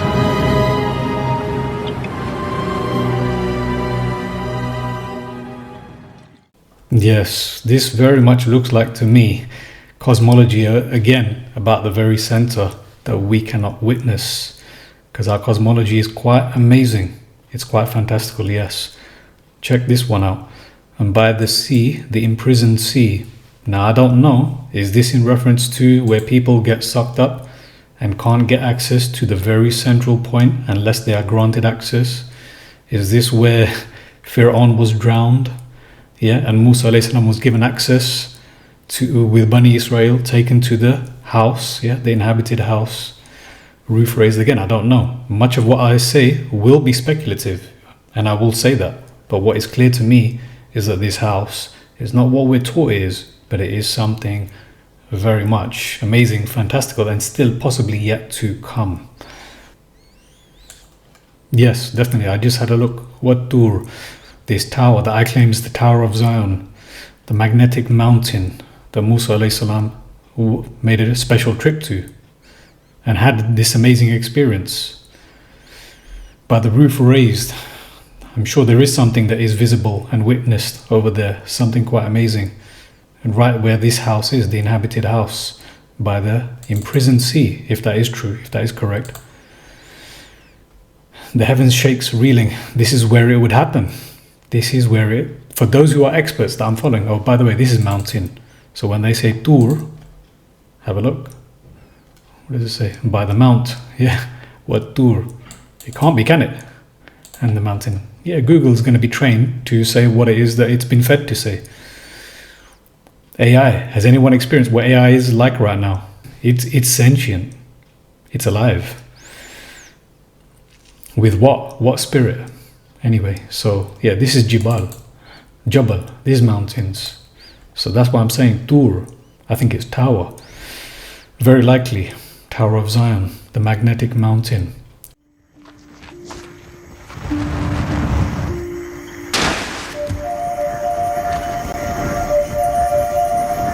You have any idea how old this well is, Desmond? Very old. That's exactly right. Very old. So old, in fact, that the people who dug this well did it completely by hand.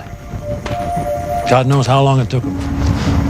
That seems like a lot of work just to get some water. Oh, they weren't looking for water. They were looking for answers. A long time ago, places like the one you're standing at right now made compass needles spin. And the people holding the compasses needed to know why. So they dug. Jabal, these mountains. So that's why I'm saying Tur. I think it's tower. Very likely, Tower of Zion, the magnetic mountain. So if that's the case, then what is this being described here? The house. What is that house there? It's some special, amazing house. What is it about this roof, this raised roof, where people have said that this is where the end occurs? Something breaks, something comes down.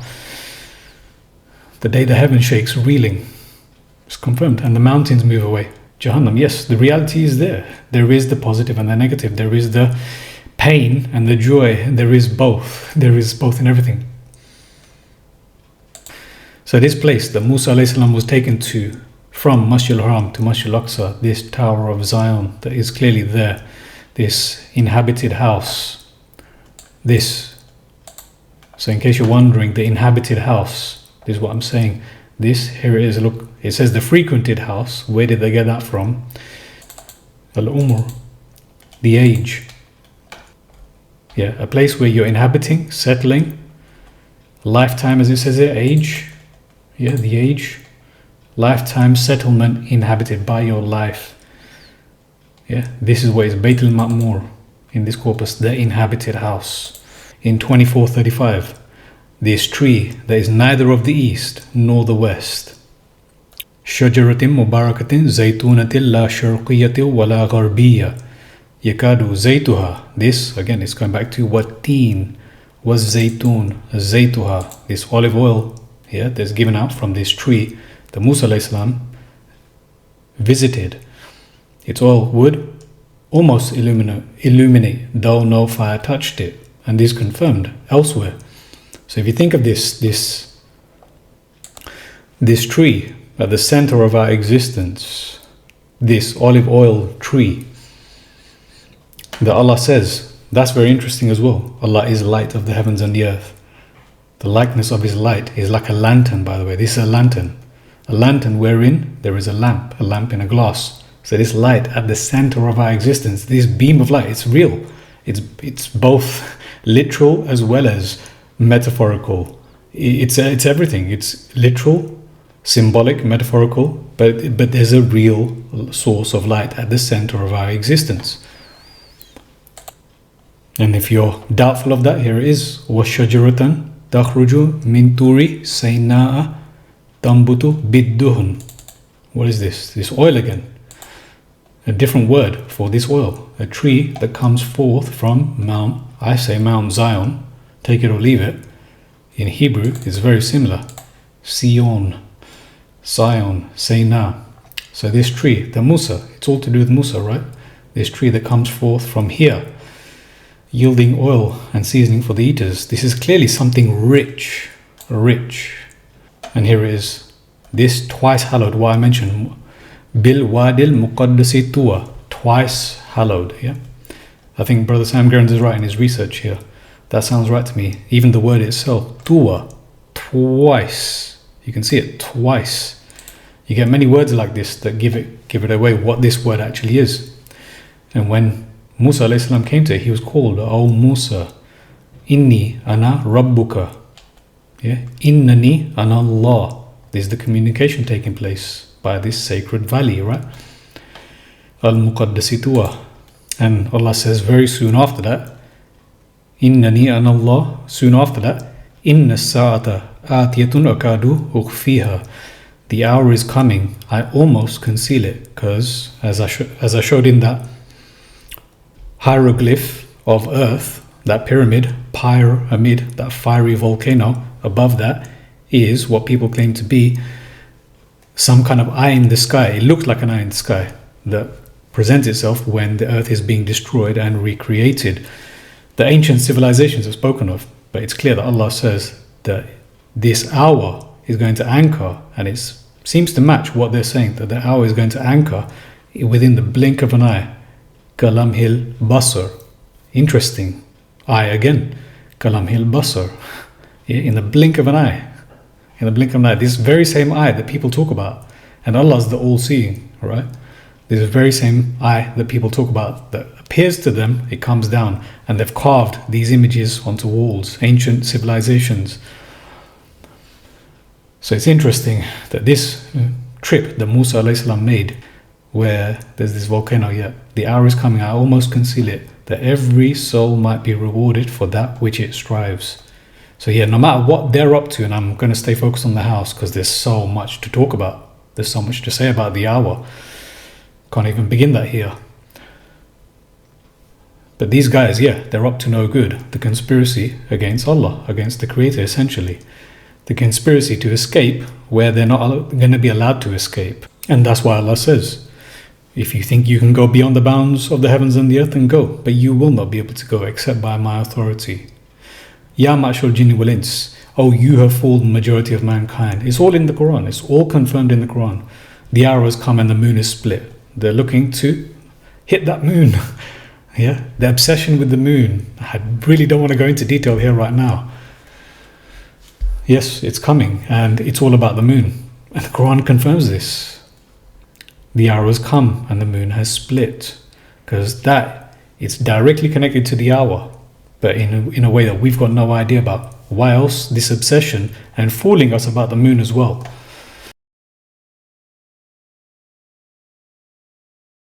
Hello, beautiful. Did you know there are 3 types of people in this world? Which one are you? First of all, you got psychos. Psychopaths, they are the ones, no empathy, psychotic traits. For example, everyone in power. The Rothschild systems, Hollywood, Epstein, that lot. The current group of people controlling the whole world. And then you've got normal people, right? People who can't see the psychopaths, right? That just go along with the status quo with things. And then you've got the rest of us, the schizos. We are very good at pattern recognition, so we can see everything very clearly what's going on. And we typically are people autistic or ADHD, neurodivergent. Our brains work different. Our right and left hemisphere of our brains has heaps of cross communication, so we have a different operating system with our brain. The trade-off is social skills. We're not so good socially, but extremely good pattern recognition skills. So, which one are you?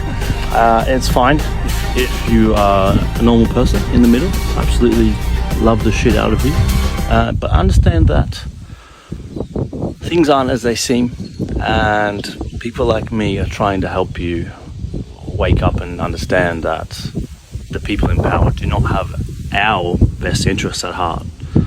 Okay, we'll get through this. It's all gonna unfold beautifully. Don't you worry. Stay tuned for more. I bloody love you. But anyway, staying focused on this. This is what is there. The hour. It's right there. It's right at the center of existence, and the hour begins there as well. The hour anchors there. So finishing off with this piece here. He was brought near this tower at Tur. Hopefully you'll see Jabal mountain, Tur. I don't agree. I don't believe it's a mountain as well. And we called to him from the right side. Yes, that side. Elsewhere you're going to find the word beach. I haven't got it here, but you'll find beach side. And we called to him from the side, right side, and we brought him close. This was a close communication. So this is something very special. Hopefully people are getting the idea. This is the point. Where is this? Wherever it is that Allah had communication with Musa alayhi salam has to be something truly special. At the center of our existence, it's clear to me. So now we're back to Surah Al-Baqarah, Surah number 2. So what is this?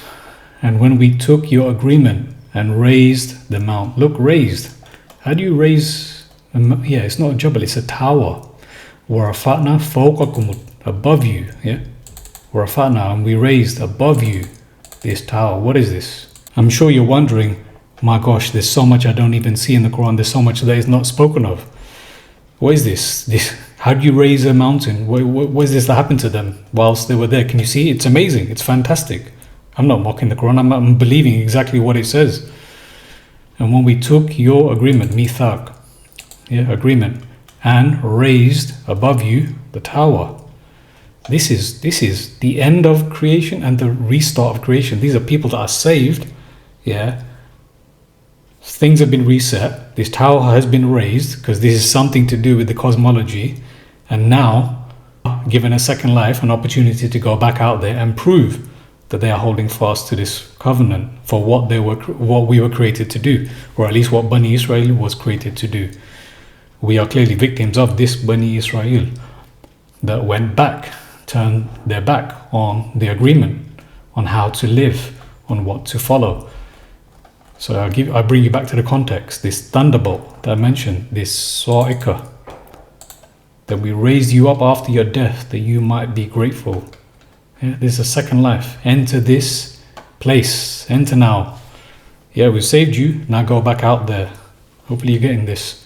But be loyal, sujood, when you enter this door with this covenant that we gave you. And that's where we have this. And we took your mithaq and raised above you, not a mountain, a tower. There's something to do with cosmology, in my opinion. Something to do with electricity, something to do with magnetism. Yes, I believe so. Without that magnetism, there's no life, right? That's the problem we have today, right? A lot of our energy is disappearing because we are disconnected from the earth and from a dying earth, it seems. From a dying earth, yes. A lot of what they say is true. There's still good, there's still richness. I'm not being completely pessimistic, but I'm being real of where we are and where we're heading and what we can look forward to.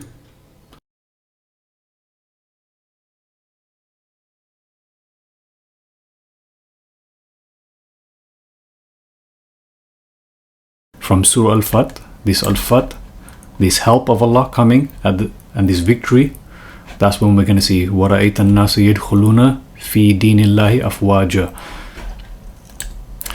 And this surah is paired with قُلْ يَا أَيُّهَا الْكَافِرُونَ, Surah Al-Kafirun, the covers of truth. Very interesting. That surah, this victory, is paired with this surah. For those who know, Surah 114, 113, An-Nas, Al-Falaq, paired, and we have then these two paired, and then we have these two paired. So yeah, that's some food for thought as well. That this is ultimately it being summarized at the end of the Quran. It's being made very simple at the end of the Quran. This is it. This is the Kafir's deen and the Mu'min's deen. Essentially, there is none of this what people make a big deal about. Mushrik is this, and Kafir is this, and Muslim is this, and a Mu'min is this, and a Muhsin is this, and all of these categories. Yeah, it's all just it's all nonsense as far as I can see. It's very simple always. In the end, we get details, yes, but in the end, it's always very simple. The Kafir is deen or not. You're either covering the truth or you're not. If you've associated some falsehood with Allah, you have covered the truth. And if you've covered the truth, you've done that by associating some falsehood to Allah. They're one and the same.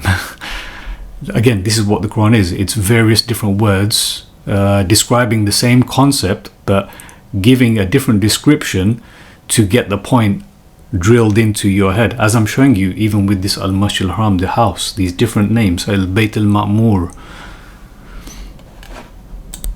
Yeah, Al-Bayt Al-Ma'mur, Al-Bayt Al-Atiq, the ancient house, the inhabited house. Why do we have to be told that these are necessarily different houses? If people do claim that, I don't know. But this is just an example. This is just an example that I'm giving. Different adjectives describing the same house beautifully. The ancient house, the inhabited house, the long life, settled, inhabited house, long lived, as it says here. The sensational, al-haram. Haram being something made safe and secure. That's what makes it a sanctuary. That's what Masjid al-Haram is. It is a sanctuary. But it's understanding this Arabic word haram. Something made haram makes it safe and secure. Haraman aminan. Balad al-amin. Inshallah aminin. Wa amanhum min khawf. Secure from fear. So is this where Quraysh went? If you look at the surah after Surah Quraysh, going backwards, there seems to be paired. Is this more information about Quraysh's trip to this house? فَلْيَعْبُدُوا رَبَّ هَذَا الْبَيْتِ. Is this why they made that special trip in winter and summer? Is this the cataclysmic event that they were fleeing from, Surah Quraysh? Is this the trip that they were making, the Rihlat al-Shita'i was-Sayf? Is this why they were making this trip? Because they were saving themselves from being petrified, yeah, fossilized, instantly, instant petrification, right? Taramihim bihijaratin min sijil. Food for thought. But moving swiftly on to the next mention of Al-Bayt. Now I take you to Surah Al-Hajj, the pilgrimage. This is a big one.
Poor man. Look past me. No, I don't want your suffering. I don't want your future. Look past my future. Look for your future. That's it. That's it. That's it.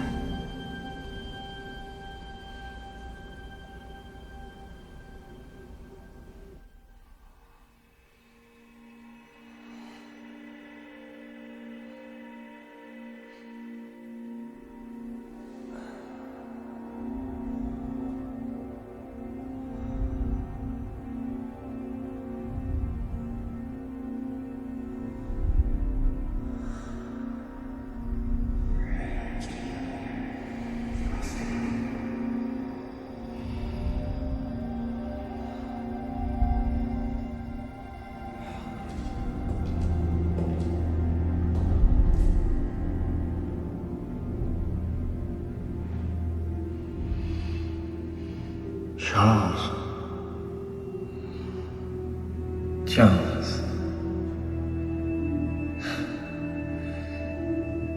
So this is what becomes of us. Eric was right. Humanity does this to us. Not if we show them a better path.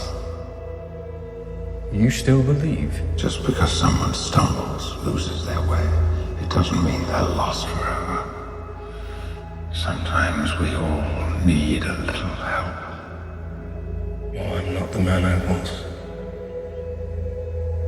I open my mind, and it almost overwhelms me. You're afraid, and Cerebro knows it. All those voices. So much pain. It's not their pain you're afraid of. It's yours, Charles. And as frightening as it may be, that pain will make you stronger. If you allow yourself to feel it, embrace it, it will make you more powerful than you ever imagined. It's the greatest gift we have, to bear their pain without breaking. And it's born from the most human part. Hope.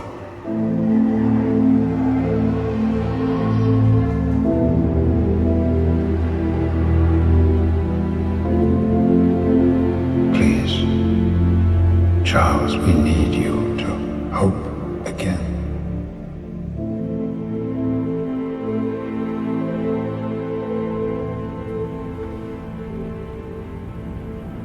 Find what you were looking for.